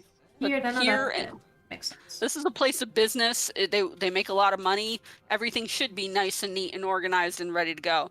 And I tried to keep the aesthetic similar to what was upstairs. Like all the stuff on the table is similar to stuff that was on the tables upstairs. I don't know if you noticed that, but I tried to keep it somewhat consistent as best I can. It's not so much that I noticed, but it's more like I came in there and I didn't feel like, okay, now this is a mod. This is a natural continuation of the game. Well, looking good. So I think that's exactly the effect that you wanted to achieve. Good. I need a job. Thank the gods. We lost one of our best suppliers recently, and his loss has hit us hard. I have a number of items. I need to fill orders. Here's the list. Acquiring some of these items can be dangerous, so you can do as few or as many as you wish. I'm hiring multiple suppliers so we don't run into this issue again. Come back when you have the items I needed. Guess we'd better read the instructions. We need the following items in quantities of 10 as soon as possible. Please do not come in with fewer than 10 as spoilage becomes an issue. That makes perfect sense. That's to put them neatly in their crates and bags that we have seen in the storage. So he's looking for crab meat, fire salt, frost salt, hound meat, quamac cuddle, pearls, racer plumes, scamps, resin, slaughter fish. So quite a few things that we can collect. There's more if you scroll. There you go. Yeah, there's a dozen items altogether. I'm guessing. I tried to pick things that I thought would be in most demand. I mean, Weakweed is definitely staple food. Void Salt is quite rare. Slaughterfish scale, used as a delicacy, if I remember. Mm-hmm. And like I remember, the price of a pearl in a shop is 100 septims. Yeah, made the prices slightly higher for the Mm-hmm. player because they're actually the ones risking their lives to get it. So while the market value may be a little less than that, I figure it'll balance out because some people have, lower personality than others and they can charge them more and Yeah. still make a profit. Yeah, So, exactly. Like a level 1 character that has been hunting around the bitter coast for crab meat, rather than sell at level 1. I'm never get how much is crab meat? 2? I think 1. 1. Okay, Crab meat is worth 1. so that's a very good deal Yeah. because, but that's fine because we need the help at level 1. Mm-hmm. You need it. Fire And salts value is 100, I think. yes, frost salts are worth 75. It's not a Pound meat I think is huge. worth It's not a huge margin of profit there. No, it's not, but you know, there are other mods like this that have where you gather ingredients, and I thought some of those were over the top with how much they paid. So I tried to, I thought that was a little unrealistic, so I tried to make this a little bit more realistic. Like a little bit more than you would otherwise get if you just sold it to a That like, vendor. yeah, I completely agree. Um, I'm trying to think in terms of I am now level 20. I am now strong enough to go in Daedric Ruins, and I can now fight Frost and Fire Atronak. And I get those salts, but by the time I'm level 20, I will probably make decent money in any regular shop. Mm-hmm. I'm Probably, guessing. but I want, in case, I just wanted another option, to make it questing rather than just go to a vendor, sell, rinse, repeat. And let's not You forget actually have a quest to do it. there's the role playing aspect as well. That too. So if I'm playing an Imperial, I would definitely be motivated to come back to Ebonheart to sell my things for a margin of profit, definitely more than I would in the shop. Maybe when my mercantile is much higher, not much more, but still, I'm working for the Empire. So the role playing aspect alone is enough motivation. I'm going to give myself some ingredients so we can see how it is. Items. Here we go. We had all kinds of meat, such as crab meat, hound meat was there, and then different types of salts. I remember, and I used the mod, so it's not like I don't like it at all. That's untrue. But with the Radiant quest by the Wanderer, sometimes when I'm absolutely desperate for money, I go in the first egg mine and I take all the eggs and I bring them and I sell them and I make 300 or 400, which isn't in my game is a huge fortune already. So that's when I'm really desperate for money, and I know that I'm taking advantage of the mod, that I'm making too much money than I should, but I'm weak and I need the money. So Well, you can actually, if you like, I'm familiar with Radiant Quest. If you want to use this with that mod, they are compatible. But the items, some of the items overlap. But if you just decide which one you want to make more money off of. well, yeah, and also and I don't really care. But anyway, use it it, don't. makes sense. It makes sense that there would be demand for goods, and various people would be willing to pay more or less depending on their needs. So Exactly. So, but yeah, you can use this mod with other mods yeah, that do the same thing. It's, if you want to use Radiant Quest with this, that's fine. yeah, more There's no reason you options. can't.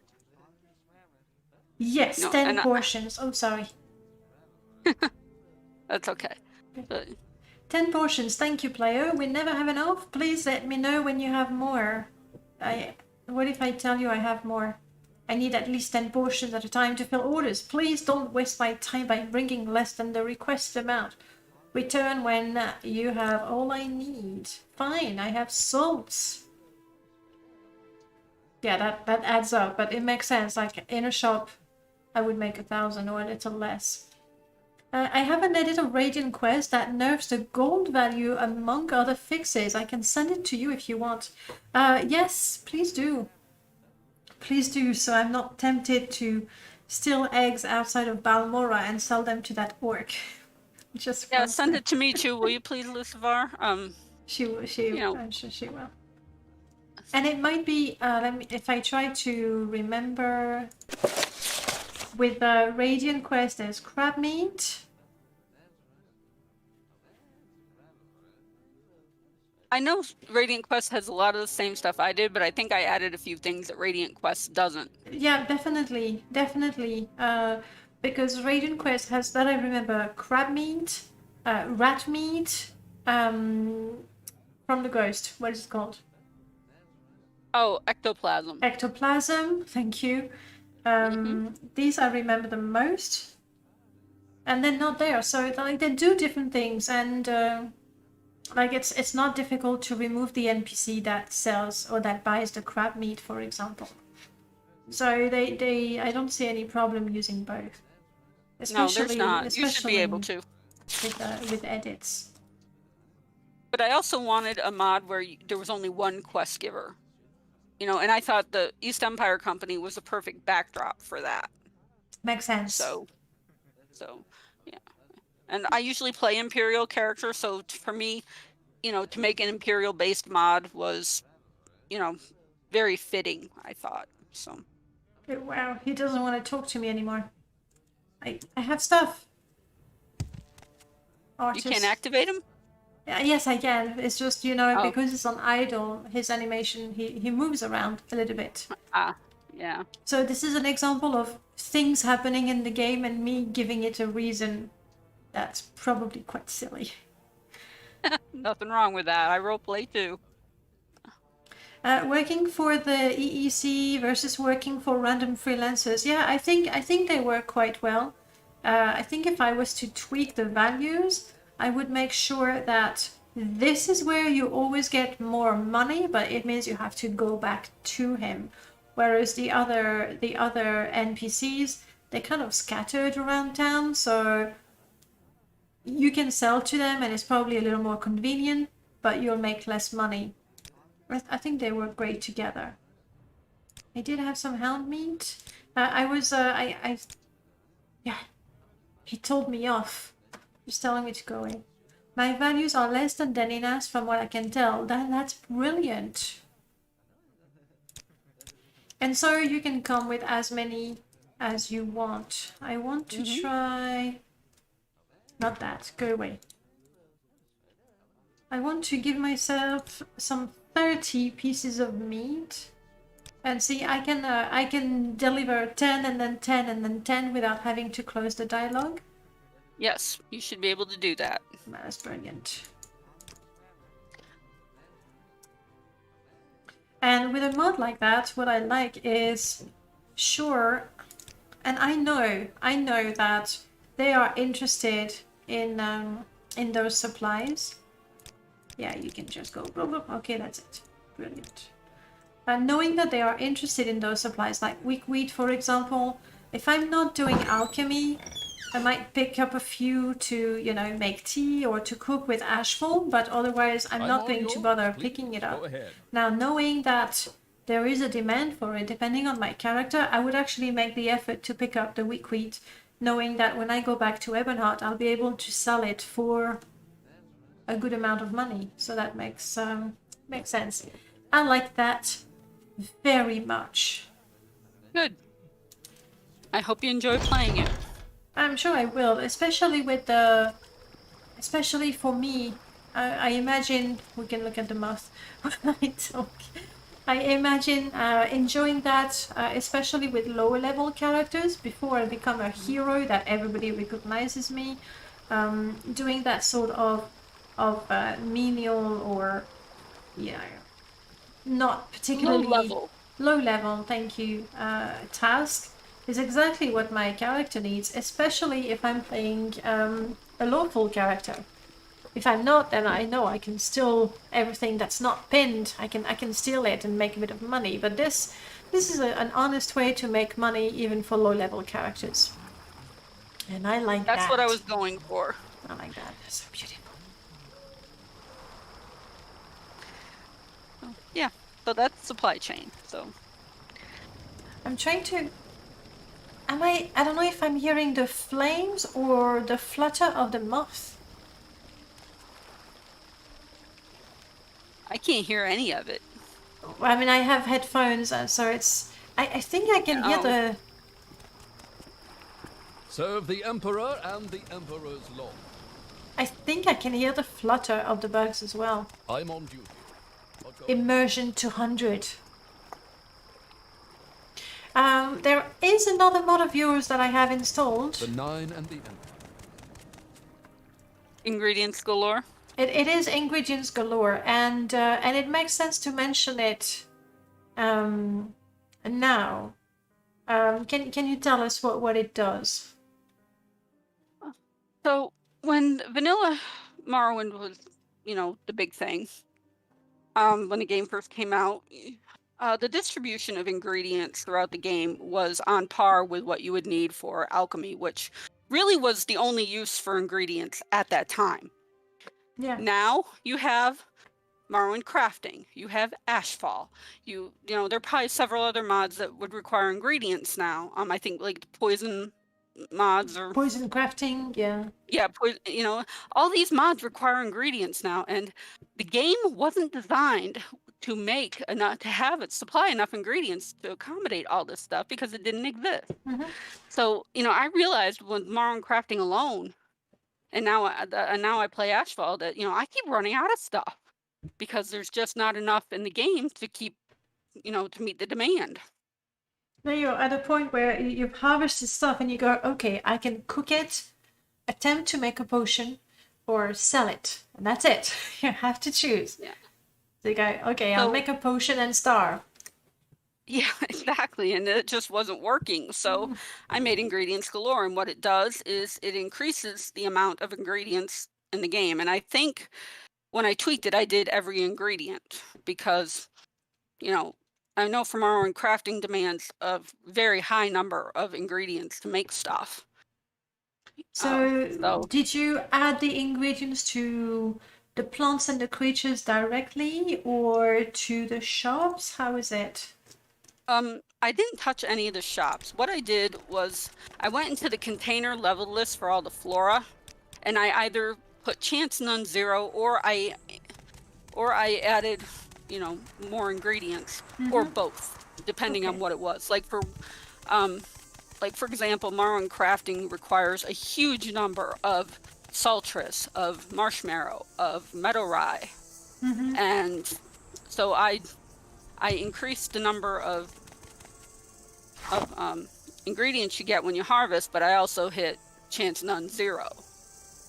And I did the same with cork bulb, because cork bulb's another that a lot of mods, Morrowind crafting alone uses that cork bulb for like bletching and for cooking and brewing, and so it needs a lot. And then I think I don't remember if Ashfall uses cork bulb or not. It uses basically every ingredient that is edible has a purpose, and then there's the crafting as well. Yeah, the and then bush crafting that comes later. Yeah, so and now Murlord's doing the bush crafting, and it's going to need even more stuff. Like the demand has outstripped the supply that you can get in the vanilla game. So I made ingredients galore to kind of balance that a little better, so that you don't quite run out of stuff. Because I remember at one point I was in the Grazelands harvesting wickweed, and I would go cook, and it's like, crap, I'm out again. And I'd have to go back and get more, and I was spending most of my game time just harvesting. And while you're getting more, you get hungry again, and so when you finish harvesting, you cook again. And yeah, exactly, it was a never-ending battle to keep enough supplies. So I tried to increase things a bit to, I try not to be over the top about it so it wouldn't be cheating. Because, my first fear when I released Ingredients Galore is like, crap, people are going to think this is a cheat mod. And no, it's not, because, you have all these mods now that need ingredients that you didn't have before. And, It would be OP if you didn't have Morrowind craft. If you didn't have mods that require extra supplies of ingredients. Yeah, then, this Ingredients Galore would be unbalancing if you didn't use any of the mods that I'm talking about. And I'm sure there are mods that use ingredients that I don't even know about yet, because I'm still, exploring Nexus for all the mods that I don't know about. So, Just give it time. but there are enough that I do know about that justifies me using Ingredients Galore. So, Well, that makes perfect sense to me. Especially, I think, with Morrowind crafting. Morrowind crafting, especially at the beginning, you're gonna waste an awful lot of material just practicing. exactly. And now with 3.0 coming out, hopefully soon, they've added so much. Now that they've integrated Tamriel Rebuilt into the mod, it's going to require even more stuff. So, yeah, I think it justifies it. I agree. Not recommended for someone who doesn't have any of the mods you mentioned, crafting mods. It might just, unless they just want to have more ingredients to make more potions, but let's face it, if you're running a vanilla game, alchemy is already overpowered, so you don't need don't need extra ingredients to make it even easier. I agree. If you only are using alchemy, you don't need a lot. But Why walk but when with you all can this other ride? stuff, you Care need to see more. the sights? Okay. So that's why I made it, and I knew with supply chain coming, it was going to require even more ingredients. I'm like, I better release Ingredients Galore first to set up to release supply chain, and the two can play together. No, that makes sense. That makes sense. And it's one of those mods that you go, well, it's not much, but when you have a very large mod list, like I know I've always liked Morrowind crafting, but I haven't made much use of it because simply to get started, just to get started, to start getting good at crafting anything, you need so many ingredients that you're just going to waste. So It's no, it worth makes it sense. actually in Morrowind crafting to pay for a little training, especially with mining, because they could only do so many rocks. With Tamriel Rebuilt now integrated, there's going to be more, so it'll be less of a strain. But back when it was just 2.1, you really needed to train in Morrowind crafting, in mining to justify. You know what happened to me when with one of my first playthrough on YouTube. I finally went to Blood Moon and I had Morrowind crafting. Like in my mind, I was going to furnish my whole house, but I needed a place to live, and I never did that. But I got to Solstheim and I got to Raven Rock, and I said, "Well, hey, there's some raw ebony over there. Go get 4 pieces." And I'm going like, "You failed." Oh, okay. And I didn't get a single piece of raw ebony, and so that's where I stopped questing for Solstheim, because I was like, "That's it." That's it. My mining skill was 0 or 1 or 2. Anyway, it was so low I couldn't get any raw ebony. So it became a real quest, like a real quest to get those 4 or 5. It wasn't that many, but to get those pieces of raw ebony, I was like, "Oh yes, there's one in the shop. I'm gonna buy it." Oh, but it's so heavy. It was a real crusade, just because I had Morrowind crafting. That made it much harder to mine anything. Good times. Yeah. Actually, all the crafting skills for Morrowind crafting start at 5. Like Not in the much. vanilla game, all the skills start at 5. So they tried to make that very consistent. That makes sense. That makes perfect sense. I'm waiting for a modular version of the new one that doesn't require TR. Oh, for Morrowind crafting, it is true that right now, because they put some they put some trainers on Tamriel Rebuilt, you kind of need TR. For me, the feature that I'm the looking forward to, if it gets implemented eventually, is the ability to enable or disable some skills so that it can be compatible with other mods. So I don't end up with 2 different cooking skills and 2 fletching skills and that sort of things. But that's really down the line. That wouldn't stop me from using the mod. I think yeah. I know they're planning interop with Ashfall. Yeah. So Yeah. And as it is, Ashfall already knows all of the food from Morrowind crafting. So the food that you craft in Morrowind crafting feeds you, as far as Ashfall is concerned. There was talk of making the wood from both mods work for both mods as well, so that if you chop wood from Ashfall, or if you have a lovely mahogany log and you want to throw that in your fire, you can if you want to. But I'm sure that they will work together. they'll figure it out. Yeah. Yeah, they'll figure it out. You do have a very long history with Morrowind crafting, don't you? Takata and Drac and I have been friends for, since Planet Elder Scrolls Day, when Takata and I were moderators on Planet Elder Scrolls Forum together. So I didn't know yeah, you I were was a there. mod. Pardon me? I didn't know you were a mod.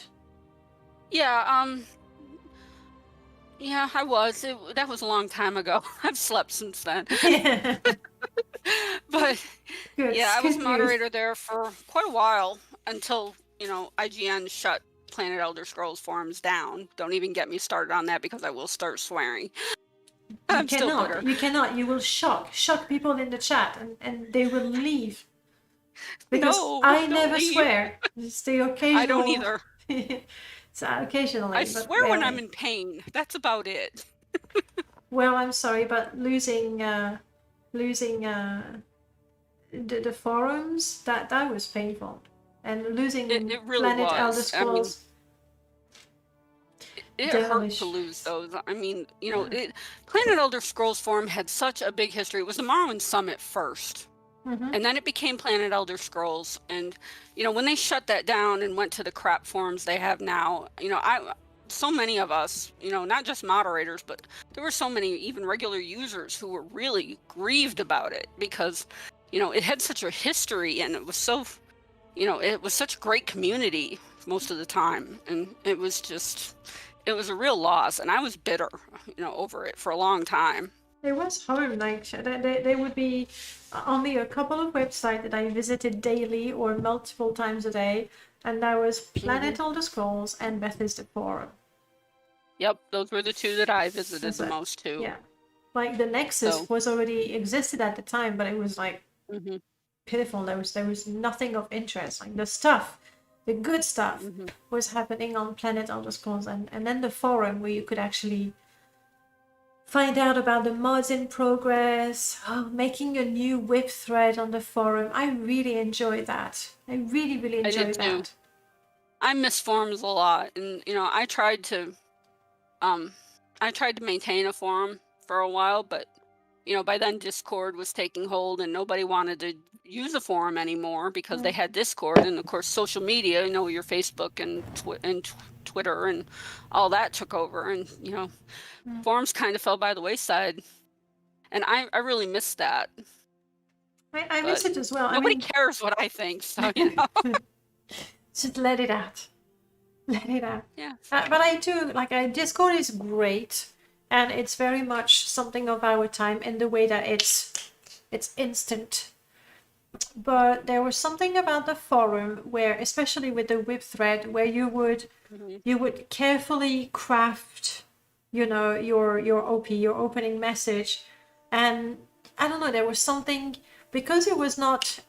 It's the same thing as text messages. Now you send a text message and you say, hello, how are you, you write it, you're done. As opposed to when you would write a letter or a postcard, it was something where you put some time and some thought. I'm not saying, we should go back to the good old days. I'm just comparing that one is happening very quickly and it's very, very common. It's very common. You put a message on Discord, I don't even proofread. I go, looking at my keyboard because that's how I type, enter. And then I just continue and then I go back and I go, oh crap, and then I go and edit what I wrote, which is a waste of time. But just to say, I would not send a letter without reading it first again. Whereas posting on Discord, you don't put much thought into it. Rarely. Obviously, I'm generalizing, which is not a good idea, but you don't put as much thought. Whereas the forum, I don't know, I feel that you would take the time to read, and also you didn't get all the crap in between. I think if you were in a thread about a mod, that's what you would read. Yeah, and I miss that because there's a lot of garbage, in, real-time chat. People, make a lot of comments, and I'm, that's really irrelevant to anything. And, Well, it's, I mean, sometimes that stuff I gets wouldn't on my say nerves. it's garbage. It's just people are chatting. Like they're having a Okay. conversation as opposed to discussing a very specific topic. So you're right. There's things that you sort of go bloat. Bloat Yeah, is a good exactly. word. What Skink said. So you would go, okay, no, still about their breakfast, no more, no. And I go, yeah, that's where the conversation is about the mod in particular. Yeah. Yeah, it's specific topic based. That's what I miss, is that, there's no, bloat in between. It's just the topic. And that's what I miss about forums, is that there's less bloat. Yeah, well, it's a different way of communicating. It's quite nice though Yeah. that you can go on the Discord, especially if you're in multiple channels. I can't do that. Like I check mine barely. No, I check mine. I do check it, but I don't add so many things to it. I check Morrowind modding community. That's the one I use the most. That's it. But there's always someone you can talk to. That's the beauty of True. it. Whereas the forum, you might not get an answer instantly. But then again, it made things more precious. I don't know. Gosh, I'm sounding agree. old. But Well, so am I.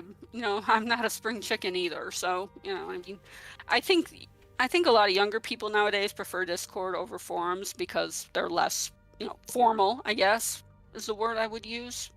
and instant, like nowadays, and that's something that I've realized about myself, even though I'm not a spring chicken either, as you put it. I like that expression. But I've realized that the idea of waiting is unbearable to me nowadays. Just waiting is no. And we're so used to everything being quite instantaneous. You go on Amazon, you get your stuff the next day. And then when you go somewhere else and say, yes, we'll deliver in 2 weeks, and you go, 2 weeks? What? We're used We're an to instant things. gratification. Exactly. Thank you. That's exactly it. And so being young and always having been in that sort of society, I guess that's a big word, but anyway, that's just the way things are. It's not like you go, oh no, I think forum, it's just that's what that's what you're used to, that's what is normal, that's how things work. So yeah, I like waiting for the next game in my favorite series, or waiting for the next release of Tamriel Rebuilt. Anticipation is so good if you manage it right. It could anticipation is good, expectations are bad, I think. But you're right, Cyclist. There's something about the waiting and like soon, and then it happens and it's wonderful. If you get something you want as soon as you figure out you want it, I don't know. I guess the time you're happy about it is proportional to the time you had to wait for it. Maybe. We'll could agree with that. We'll do some formula, work that out. I don't know. Anyway, back to Morrowind. I mean, that was Morrowind and the good old days. That's I really did Well, they like. weren't always that great, but most of the time. I don't remember, like occasionally on Discord we get the drama, what do we call it, on the Friday or Monday drama? I forgot which day is the best day for drama. Sip would confirm, he would know better. I don't remember much drama back in the days. But then again, it could be because I was reading the threads about the mods that I was interested in, and not the rest. When I was a moderator at Planet Elder Scrolls, we had plenty of drama. I mean, there was no lack of it. But it was usually confined to the off-topic threads. It wasn't really in the mod threads themselves. It was really just the off-topic. I never looked at them. It's Yeah, like you the did general channel on Discord. I skim it, but I don't even do that much. I stay out of it as much as possible. General is not that. We talked about the secret channel where I never go. I look in there now and then just to see if there's anything interesting to read, but usually there's not. So nothing that interests me personally, anyway. So well, it's just that I just mind my own business. Yeah, it's just the general channels is where you chat, is where you socialize, as opposed to discuss mods. Mm-hmm. So I mean, that's the whole point of having all those channels. You go to the ones you want to. Yeah. In the meanwhile, I have traveled to hi. And all else shall follow. Okay, bye. In the meanwhile, I have traveled to Aldrin, so we can take a look at this one, maybe quickly, but still it's worth taking a look at. Let me catch up with the chat. Skink, Amazon delivers the next day to you. It depends where you live. In Switzerland, they don't. Things have to come through Germany, but you could get things the very next day, depending on where you are and where the stuff is. Not anymore for me. Shortest time a day, like 2 days. Okay, good. It was just Amazon. So we are in Aldrin, and I have cheated to open that door because that's not how you're supposed to get in there. Would you like just to? Don't get too close to the guard. Yeah, we're not gonna talk to that guy. Oh, too close? No, it's just talking, right? Well, if he'll I force suppose greet we if can you get too talk. close. What do you want? I am not. It's not force greeting me, but I don't have anything in my journal. You should give it a minute. No, I don't. I'm not gonna. Just get out. Yeah, go away. Go away. Yep. Right.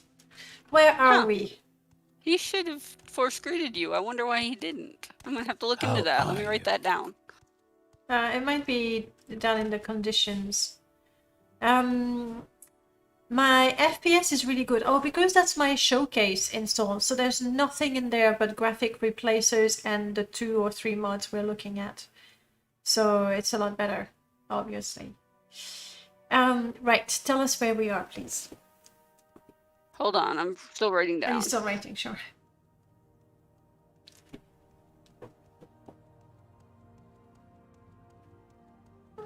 Okay. You're in the Veteran Arcmaster's office. This is the mod I made for Mod Jam 2021. Basically, once you become the Archmaster of Redoran, you get this office. This is your, this is where you run your great house. The previous Archmaster, which is Bolvin Venom, he ran it from his home. But I thought once the player becomes the Archmaster, where are they going to run the guild from? They're not going to take over Venom's manor because Mrs. Venom still lives there. So, Do you think she would mind sharing with the person who killed her husband? I think she would take exception to that. I know I would. You killed my husband. I mean, it was an honorable duel, but you still killed my husband. Get the hell out of my house. Yeah, I can't imagine that would go down very well. So we now have our own office. Yes. And there's some storage for the player, right where you were looking before when you first walk in the building. And you get your own secretary, and there's a woman who, will make coffee and tea and cocoa if you want some for your meetings. But I am not really the Archmagister right now, so she won't serve me anything. Welcome, Outlander. Nope. If you're not a member, you shouldn't be there. So look the other way. No. This is so unfair that I can see the I'm mug of sorry. coffee and I cannot take it. Mine is it's empty. Use NPC command. No, that's okay. I'll be strong. So this lady replenishes or gives you supplies, sells you supplies of tea and coffee And cocoa, yes. and cocoa. Yeah, but the coffee mostly. Yeah. For you. You'll drink the coffee. Mhm. I'd probably drink the hot cocoa because I don't drink coffee anymore. No, that's fair. All of these cups, by the way, are Ashfall ready. I'm not sure that's the Yes. right term, but anyway, Ashfall knows them. Yes, it does. I added I added the scripting thing to The accommodate interrupt. those. The interrupt. Yeah, the interrupt. Thank you. I couldn't think of that word for a second, but yeah, I had an interrupt for Ashfall, so you can use those cups if you want to, and the pictures and stuff. Nice. You moved Venom's wife to the council chamber so you could get the manor. That works too. Venom was cheating on her. Yeah, maybe she'd welcome That's the you. word. Maybe. What is this area?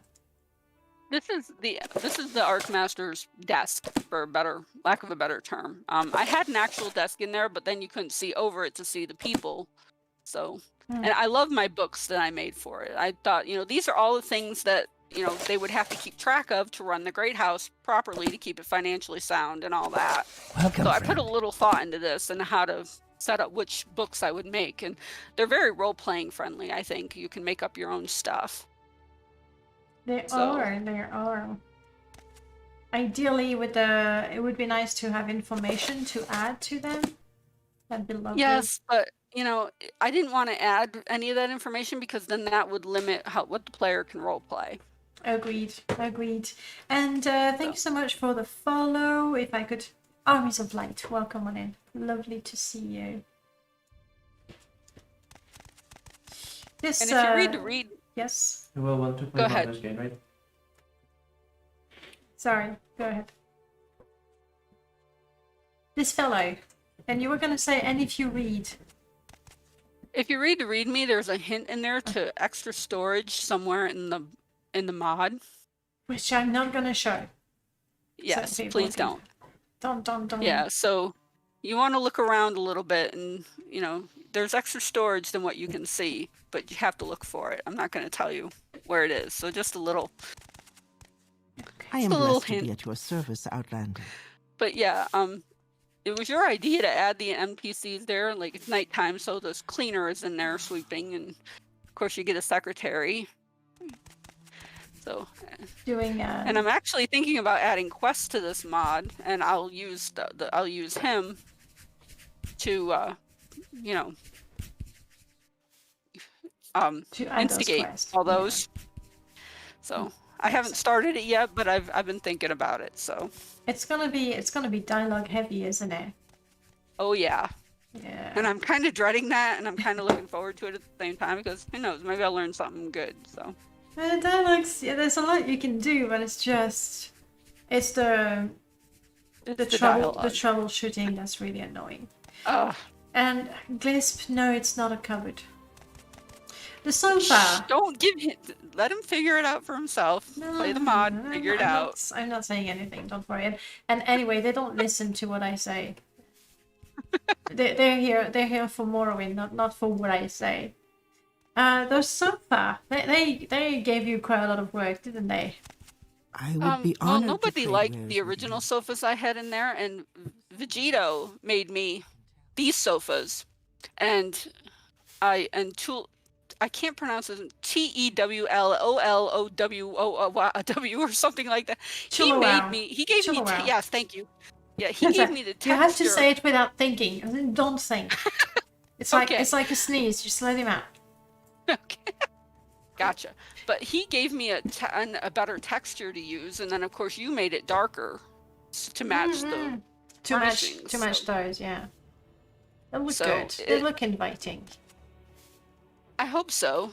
I ended up retexturing Vegeto's sofa because he had one that would be good for common people but not for wealthy. So I just added some different textures to his original sofa to make it look like a rich person would have it. Thank you, Yeah. Light Source. Makes sense. So that would be where people are waiting, maybe? Actually, I have a quest in mind that's might use some of that open space, and I don't want to get into that idea. I want to see if I can make it happen. First. Otherwise, people are saying, Yes, Denina, we've been expecting you said we'd get that quest. Where is it? It's a bit like Luce when she told me that she was planning to update her Balmora Guild expansion. And so now every once in a while I go, so how is it going? And she goes, I don't see her, but I can imagine the face. She goes, not here. So don't tell people.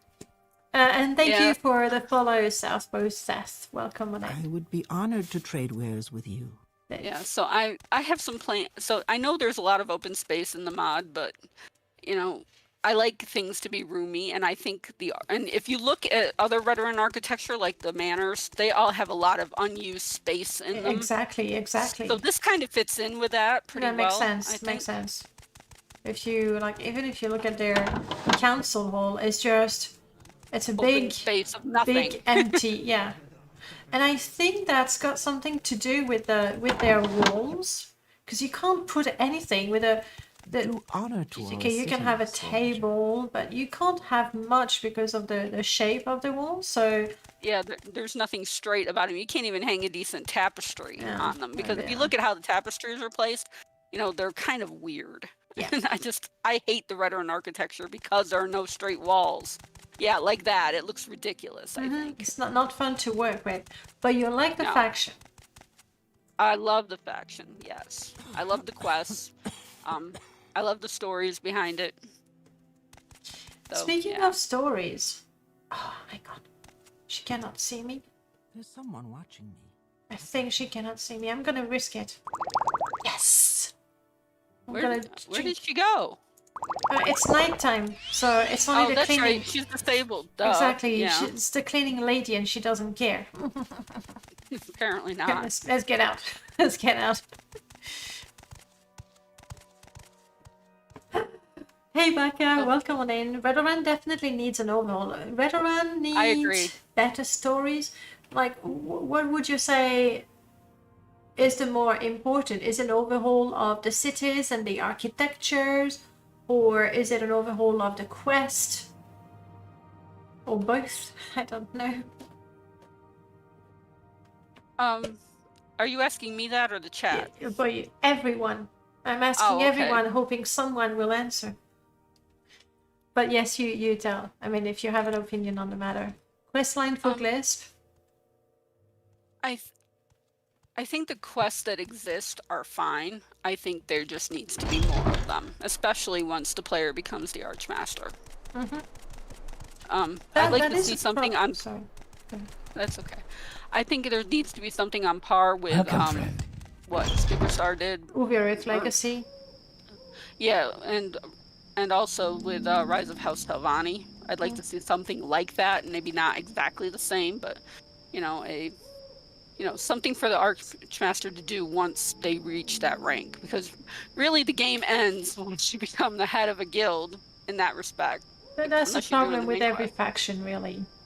Yeah. Surprise! It's Aaron. Welcome on in. Thank you so much for the follow. I love Morrowind. How is your day going? Day's going fine. We've had a lovely cappuccino. We've been checking out mods and we've been talking about Morrowind. I think that makes a pretty good day. I hope you're having a good day as well. I would absolutely love to see something for the higher level players. Like once you've become godlike, what do you do? Besides killing Vivek and killing all the guards and killing everyone, and then what do you do? So, yeah. I actually have been developing a veteran mod to address that for quite a while. I don't always work on it because I get overwhelmed and I get frustrated with it, but I like to write stories, so trying to convert a story into a quest mod is a lot more difficult than I expected it to be, so I haven't made a lot of progress on it, but I have quite a few ideas written down. Stories, which reminds me, fiction. You wanna tell us a little bit about the fiction you write? I like to write fan fiction. I mostly write fan fiction for NCIS, but I have written for Morrowind in the past. Alien Sloth and I used to collaborate, and we wrote a lot of stories together in a fairly short amount of time. We wrote, like, I want to say we wrote 7 stories in 6 months or something like that. And, you know, basically if we weren't sleeping or working, we were writing. My husband took exception to that for a while, but I can imagine. he got over it. But yeah, we wrote a lot of stories back in the day, and I wrote a few on my own. They're posted on the Fort Elder Scrolls forums if you want to read them. They're really old. I think I'm a better writer now than then. I recently started a new Morrowind fan fiction. Is there a place where you can find Morrowind fan fiction? There's no specific place that I know of. Planet Elder Scrolls used to have quite a few, but of course those forums were deleted, so you can't access it now. I don't know if they'd be available through the Wayback Machine, but it might be worth a try. Yeah, But that's a shame. I post mine on my old forum that's dead now, but let me get a link to it. Yeah, exactly. I was gonna say if you could put a link in the chat. Okay, here's a link to the forum itself. It's on Fliggerty's site, so I don't really use it anymore because he doesn't maintain the site like he used to. Well, Great House Fliggerty was the... Ouch. I should not do that. Great House Fliggerty was, for me, the third place that was bookmarked for all the Morrowind content. I used to spend a lot of time on Great House Fliggerty forum. And then he got rid of the chat that it used to have, so... And then here's the link to the storyboard on that. So there's that. Those are those links. One's to the forum itself, the other's to where the stories are posted. Okay. And all my stories are there. Well, not all of them. The ones I wrote with Alien Sloth are on her website. Do you have a link to that as well? I should. Let me hunt it down. I'm pretty sure I kept the link to that. Are there stories with is it Basil the vampire? Basil Aeasil, Basil the Bastard Aeasil, yeah. That was Sloth's character. He was pretty fun character to write about. I really enjoyed writing about him, and I don't have a link to Alien Sloth's forum, and or website, and I'm not sure how that happened. Because I used to I'm have sure it. people, if they Google Alien Sloth Morrowind, it's fairly easy to find, I think. Well, I know she had to change websites a few times because of issues with her provider, but I'm not seeing one. I looked her up in Google, and I'm not seeing where she has her own website anymore. Hopefully... That's criminal. I know she uploaded some of her mods quite recently on the Nexus. No, Aaron, I'm sorry, I'm not affiliate anymore. I'm not finding a website for her, so okay, I guess I have to upload all those stories someplace, so I guess I'll put them on Fort Elder Scrolls for people who want to read them until Fliggerty completely wipes the site out. Maybe I should just make my own place to put them. Reddit, USB. Could that be that? Maybe not.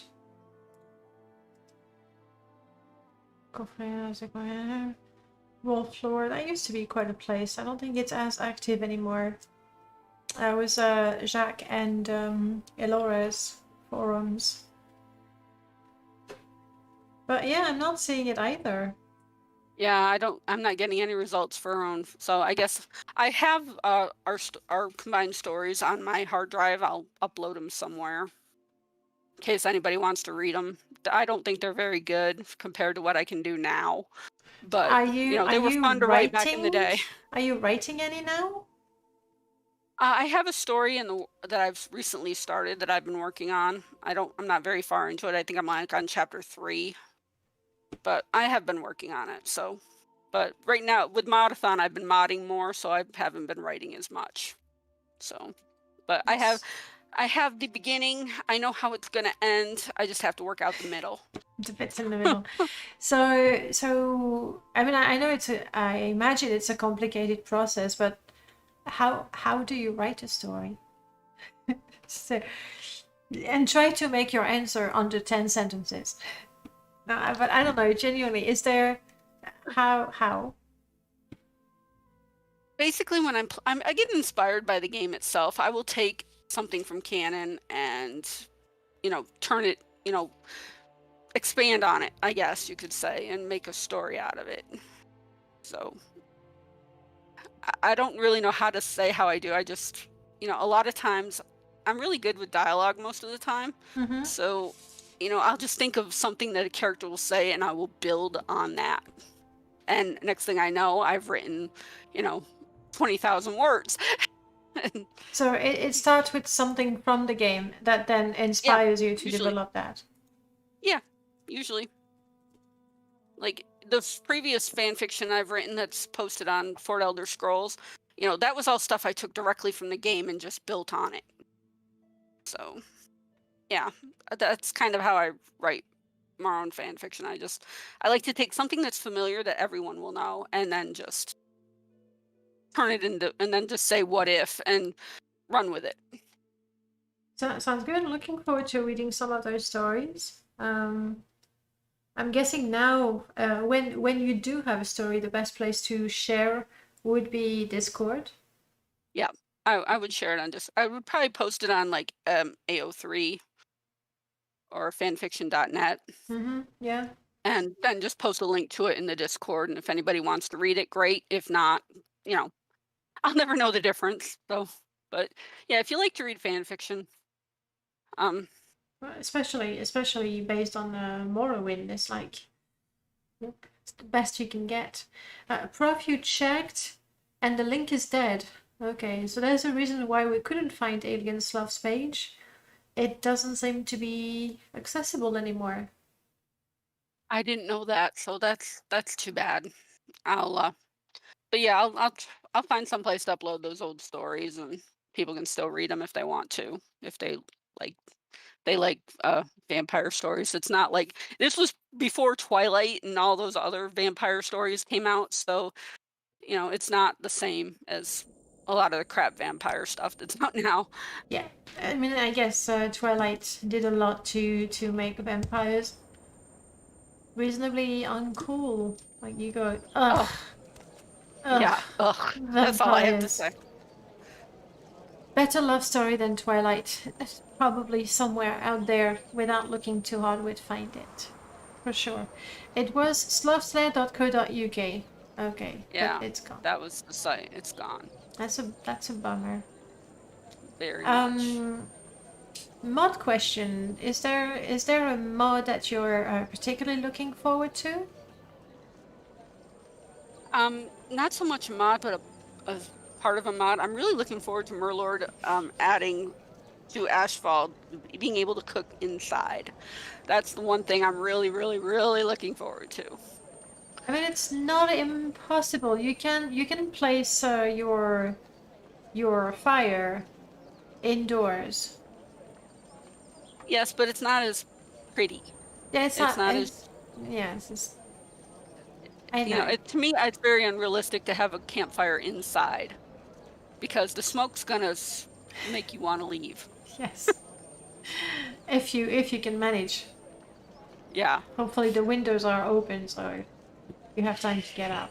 But yeah, that's fair. So cooking. I don't know that's what he's working on these days. No, I don't think he is, but I think he'll implement it eventually. I hope. I really, really, really hope. So, yeah, Eventually it will happen. I think I did post something recently. Can Castle Lock unintentionally supports cooking indoors. Is it because the places are not flagged as you cannot rest? Or because it's technically a wilderness cell, something like that? And the kitchen has grills built in. Though Ashfall uses its own grill, so that wouldn't work. Nom isn't really any better at that. Well, it is true that many Nom houses, including some of those that I made, I did pull like I would have the oven, the grill, and the campfire, just so that in my kitchen I could do all the recipes available.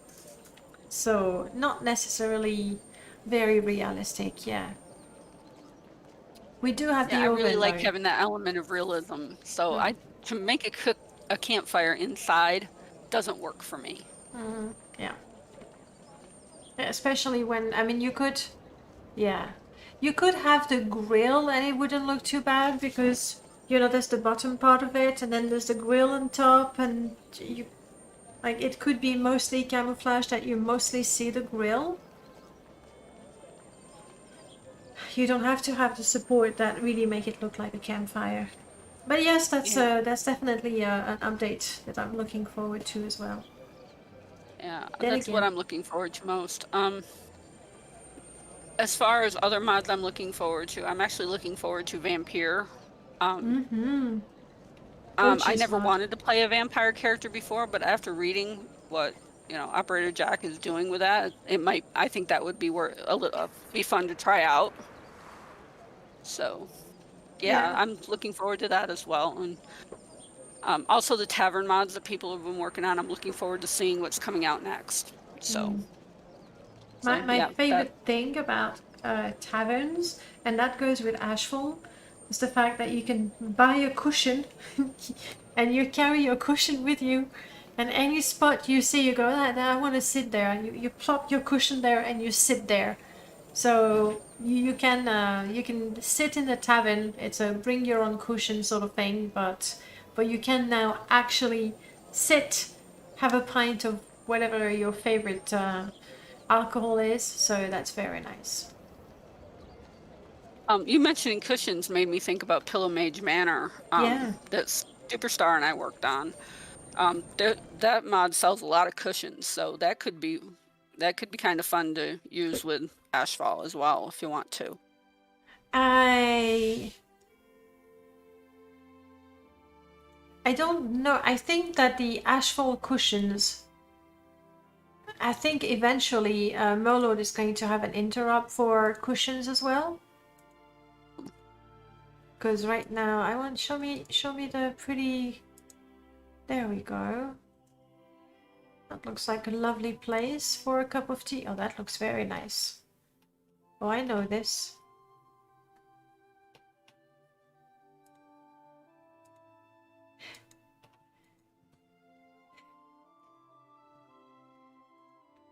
Yeah, Superstar and I had a lot of fun making this mod. I mean, she did the hardest parts, which were making the golems. I know she had to enlist help to get them to work right, but it was a fun mod to make. And that brings a lot of choice in terms. Oh, I like that bed. Yeah, it's also a modder's resource. Everything that she's made, she put in there to so people can use in their own mods. Very nice. Excuse me. No problem. There's tons and tons and tons of things. And then, of course, she made a lot of stuff. Yes, we've been expecting you. Aribo Daisuke, welcome on in. Yeah, that is definitely it's a fun mod to play because you do have the story and the quest, but then you also have access to all the really, really lovely stuff. And if you want to furnish your house, it's exactly what you want. Yeah, I made the store part of the mod, and it was tedious in a lot of ways, but I spent a lot of time on it, getting everything lined up and looking pretty and hopefully aesthetically pleasing. So I'm pretty proud of that. It looked good. I thought it looked good when it was done. I agree, it does look good. It's just it's just right. Apologies for the pathetic sneeze. We'll do That's better. okay. It's okay. Oh, all right, excellent. Guys, did you have, hey, Almighty Echo, hello, I didn't see you there. Did you have any questions about the mods that we looked at today? About, oh, look, it's me. It's weird, I never see me. I don't want to see me also. About the mods that we looked at, about ideas, possibly, for those mods on how to expand them. Who knows? Still would love a house mod with a room creation mechanic that Pimp My Shrine has. Well, Pimp My Shrine was pretty amazing in that respect. Merlord was also working on basically extracting and expanding the furniture system from Pimp My Shrine. And then the house building system, I don't think it would be that hard to do, to be honest. It would take like for Pimp My Shrine, basically there was the furniture coding and fixing the meshes so that they would work whether the furniture was facing one way or the other, because vanilla furniture tends to be one-sided, which is not smart, Bethesda, not smart. And then there was making the empty rooms, and that was quite fun to do, so I could do more of that. Hello, hello, Almighty Echo. I hope your day is going wonderfully well. It is, thank you. Thanks for this marathon, freaking awesome. Well, the marathon is organized by Dark F Guy, so I'm always glad to accept thanks, but it's Dark F Guy that you want to thank. He's the one organizing it, and then announcing the winners, and then making the videos and all that. Denina, did you want to add something? Is there something? We talked about so many things. Is there something we forgot to talk about? Not that I'm aware of. I think we covered everything. Quite a bit. Worth covering. Quite a bit. And then of course there's always next time. So whatever we didn't talk about now, we can go back to next time. Thanks, Dark F Guy. Indeed. I remember someone on the Discord posting videos of Whip that let you place building statics in the world. Like something recent? I probably missed that. Oh, have you seen the animations that Greatness 7 is creating at the speed of light? I haven't, no. I've heard about it, but I haven't had time to look at it to see what he was doing. Let me try and find that. It was in Showcase. Now, Showcase goes very quickly. Maybe that's not the best way. Let's try to go. Let's do that the smarter way.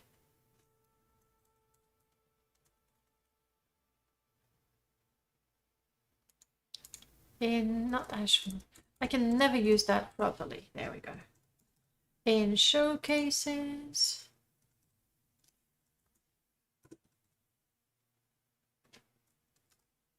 Isn't Greatness 7 handle Greatness? Okay. Has video. No, those rocks are pretty amazing, but that's not what it is. Rocks. Not it. Maybe they don't register as videos.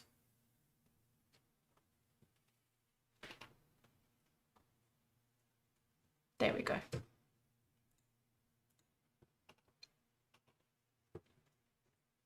Strafe animation. Run forward. That's pretty good. That's very smooth compared to vanilla. Yeah. The strafing. I found it.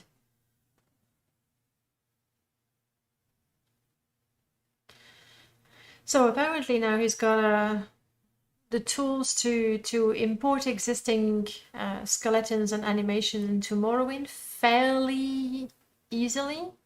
I'm sure it's still amazingly complicated, but it's very promising. He made it look so effortless.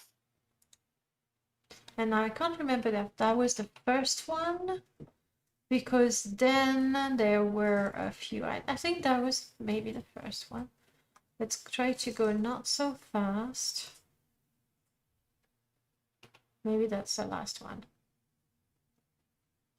I'll find it. They're very lovely animations. So there was this one. Then he made some less serious ones, but they still give us a good idea of what could happen. By the way, guys, Morrowind modding community Discord. This is the place where you want to be to see the mods before they're published, and possibly to, you know, give your opinion and make suggestions. Oh, this is lovely. That's the Six Fishes, and this is the lounge for the offices and everything that we mentioned earlier. Soon to be published. Loose promised. Yes, there's a lot of talk in between the padding that we were talking about. Hello, Ketta. Sorry, got distracted. Crap, I can't find it. Soon, TM. We're getting close. I remember. We're very close. Here we go.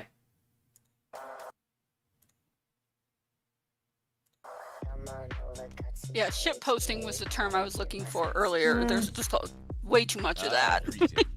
What shall we talk about? Oh yeah, who's got the moves? The guard, not so much.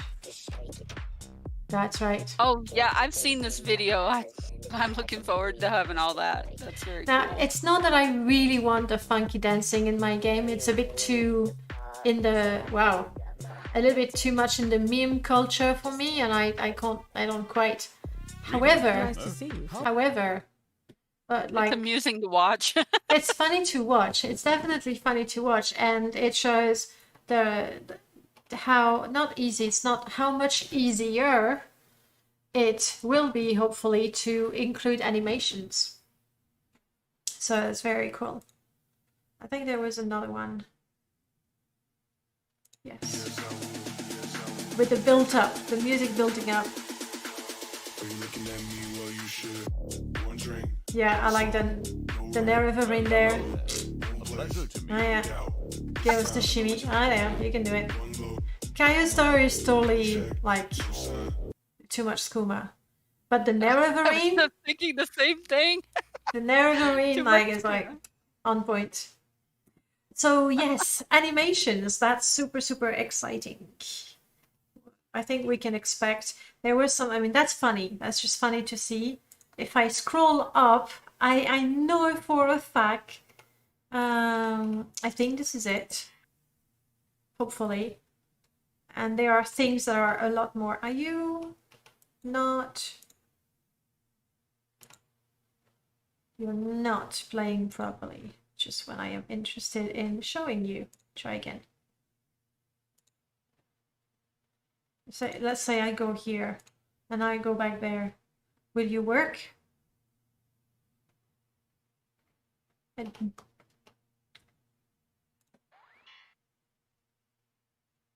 oh, come on. I don't know why it's not working. What are you trying to do? I'm trying to just play that video for you guys. Oh, I see. But it's not working. Ah, bummer. And in this one, you can actually see your hand waving. So it's essentially things for your character to do, and you look like you're you know, waving. And there were a couple of other things I forgot because it's not showing. Bad video, bad. What about if I just open it in a browser? Oh yes. Okay, that's dancing. That's not what I was I presume. that's not what I thought it was. Well met. I mean, they're having fun, clearly. It's amazing that she can still perform her duties while dancing. Well, I'm not surprised he dances like an idiot. That was Caius's dance. I recognize the style. That's not the one where they're waving, though. They're just dancing.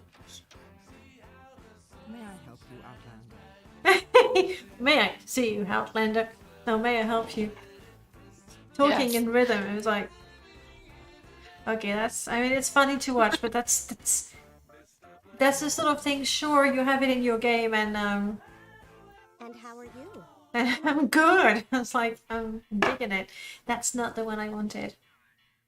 No, we're not going again. It can't be very far though. Oh, it's muck. Okay, it looks gross. As it should. That's from RP. Well, you know what? If you're very curious, as you should be now, you can... yes.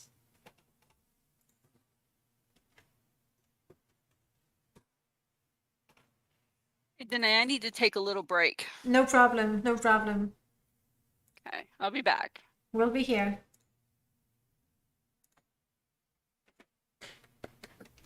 Clapping. So the dancing is fun, but I can see myself using more first-person animations. Oh, and the last one was praying. Of praying and clapping and waving at NPCs, that's something I would use in the game.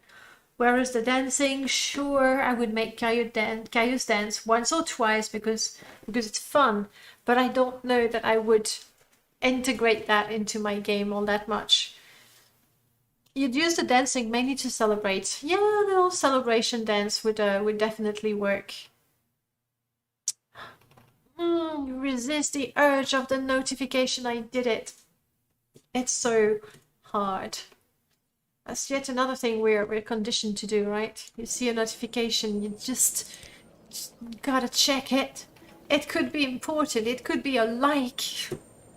That sort of things. A quick and easy mod to make NPC with high disposition do the animation back. That would be really, really nice. Like if you wave at someone and they're looking at you and they like you and they wave back, I think that could be really quite immersive. My Soul Strider has a funny... it's because I did not... sorry. I did not generate distant land after I installed the texture. My bad. Or when I'm bored and I want to do something other than sit at a tavern. Yeah. Or when you're drunk and you want to dance, or... you can use, definitely there is space in your game for dancing, but I think first-person emote, waving, clapping, bowing. Oh, I would like that. Bowing, that would be really, really good as well. Moonwalker. Oh, no, that's Thriller. Sorry, I had the Thriller dance in hand. But yeah, Moonwalker would work. Alonso, hey! Even when you tell your companion to stop following you or leave, you can wave to each other or to Chaos when you leave after a dance. I'm looking forward to seeing what's gonna happen next, but it's extremely promising. I've said a couple of times on stream, like I was like, oh, animations, the final frontier of Morrowind.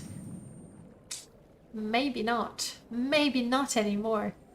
Really, next time we showcase mods, I'll make sure I get some better looking clothes. Something that, you know, goes better with my character. The dance attack was literally forcing everyone nearby to dance and then die after the dance is over. So like they would be caught in a frenzy, basically. We could do that. Before I forget, let me give you up. If you want to check out the mods by Denina that we looked at today, you'll find all of them there. And I heartily recommend them. Welcome back. Beautiful character dressed in rags. I know, for the next showcase I'll make sure she wears something prettier. Like she just got off the boat. That's the way it is. But I think we can wrap this up. We've covered the mods we wanted to cover. We've talked about everything and anything, including that my character is dressed in rags. Important as well. Denina, thank you so much for spending a couple of hours with us. Thank you for having me. A pleasure, and open invitation to you. Come back whenever you want, especially if it's to present new mods or some fan fiction. I'd like to read some of that. It will be a pleasure. Oh, I better get writing then. Yeah, go modding now. We're done. Go modding. No, I'm kidding. Modding, it shouldn't be forced. Just mod when you feel like it, when you have the energy for it. Guys, I'm going to take a quick break, and we'll come back to play Baldur's Gate 2. Glisp, I'll see you soon. I know that's usually the time where you disappear, which is fine. Next week we have GU on Thursday, and then on Sunday we'll have another guest modder. Do you want to know? Do you want to guess, actually? Can you guess who is our next guest modder? I'll help you. Make a few guesses and I'll gently guide you towards the correct answer. Denina, you can play as well. It's not Merlord. We've already talked with Merlord now. We've been there, done that. No Cascade? So it's not Merlord, but he will come back. It's not Prof, but Prof is invited. Maybe when you publish your next mod, Prof, it would be a pleasure.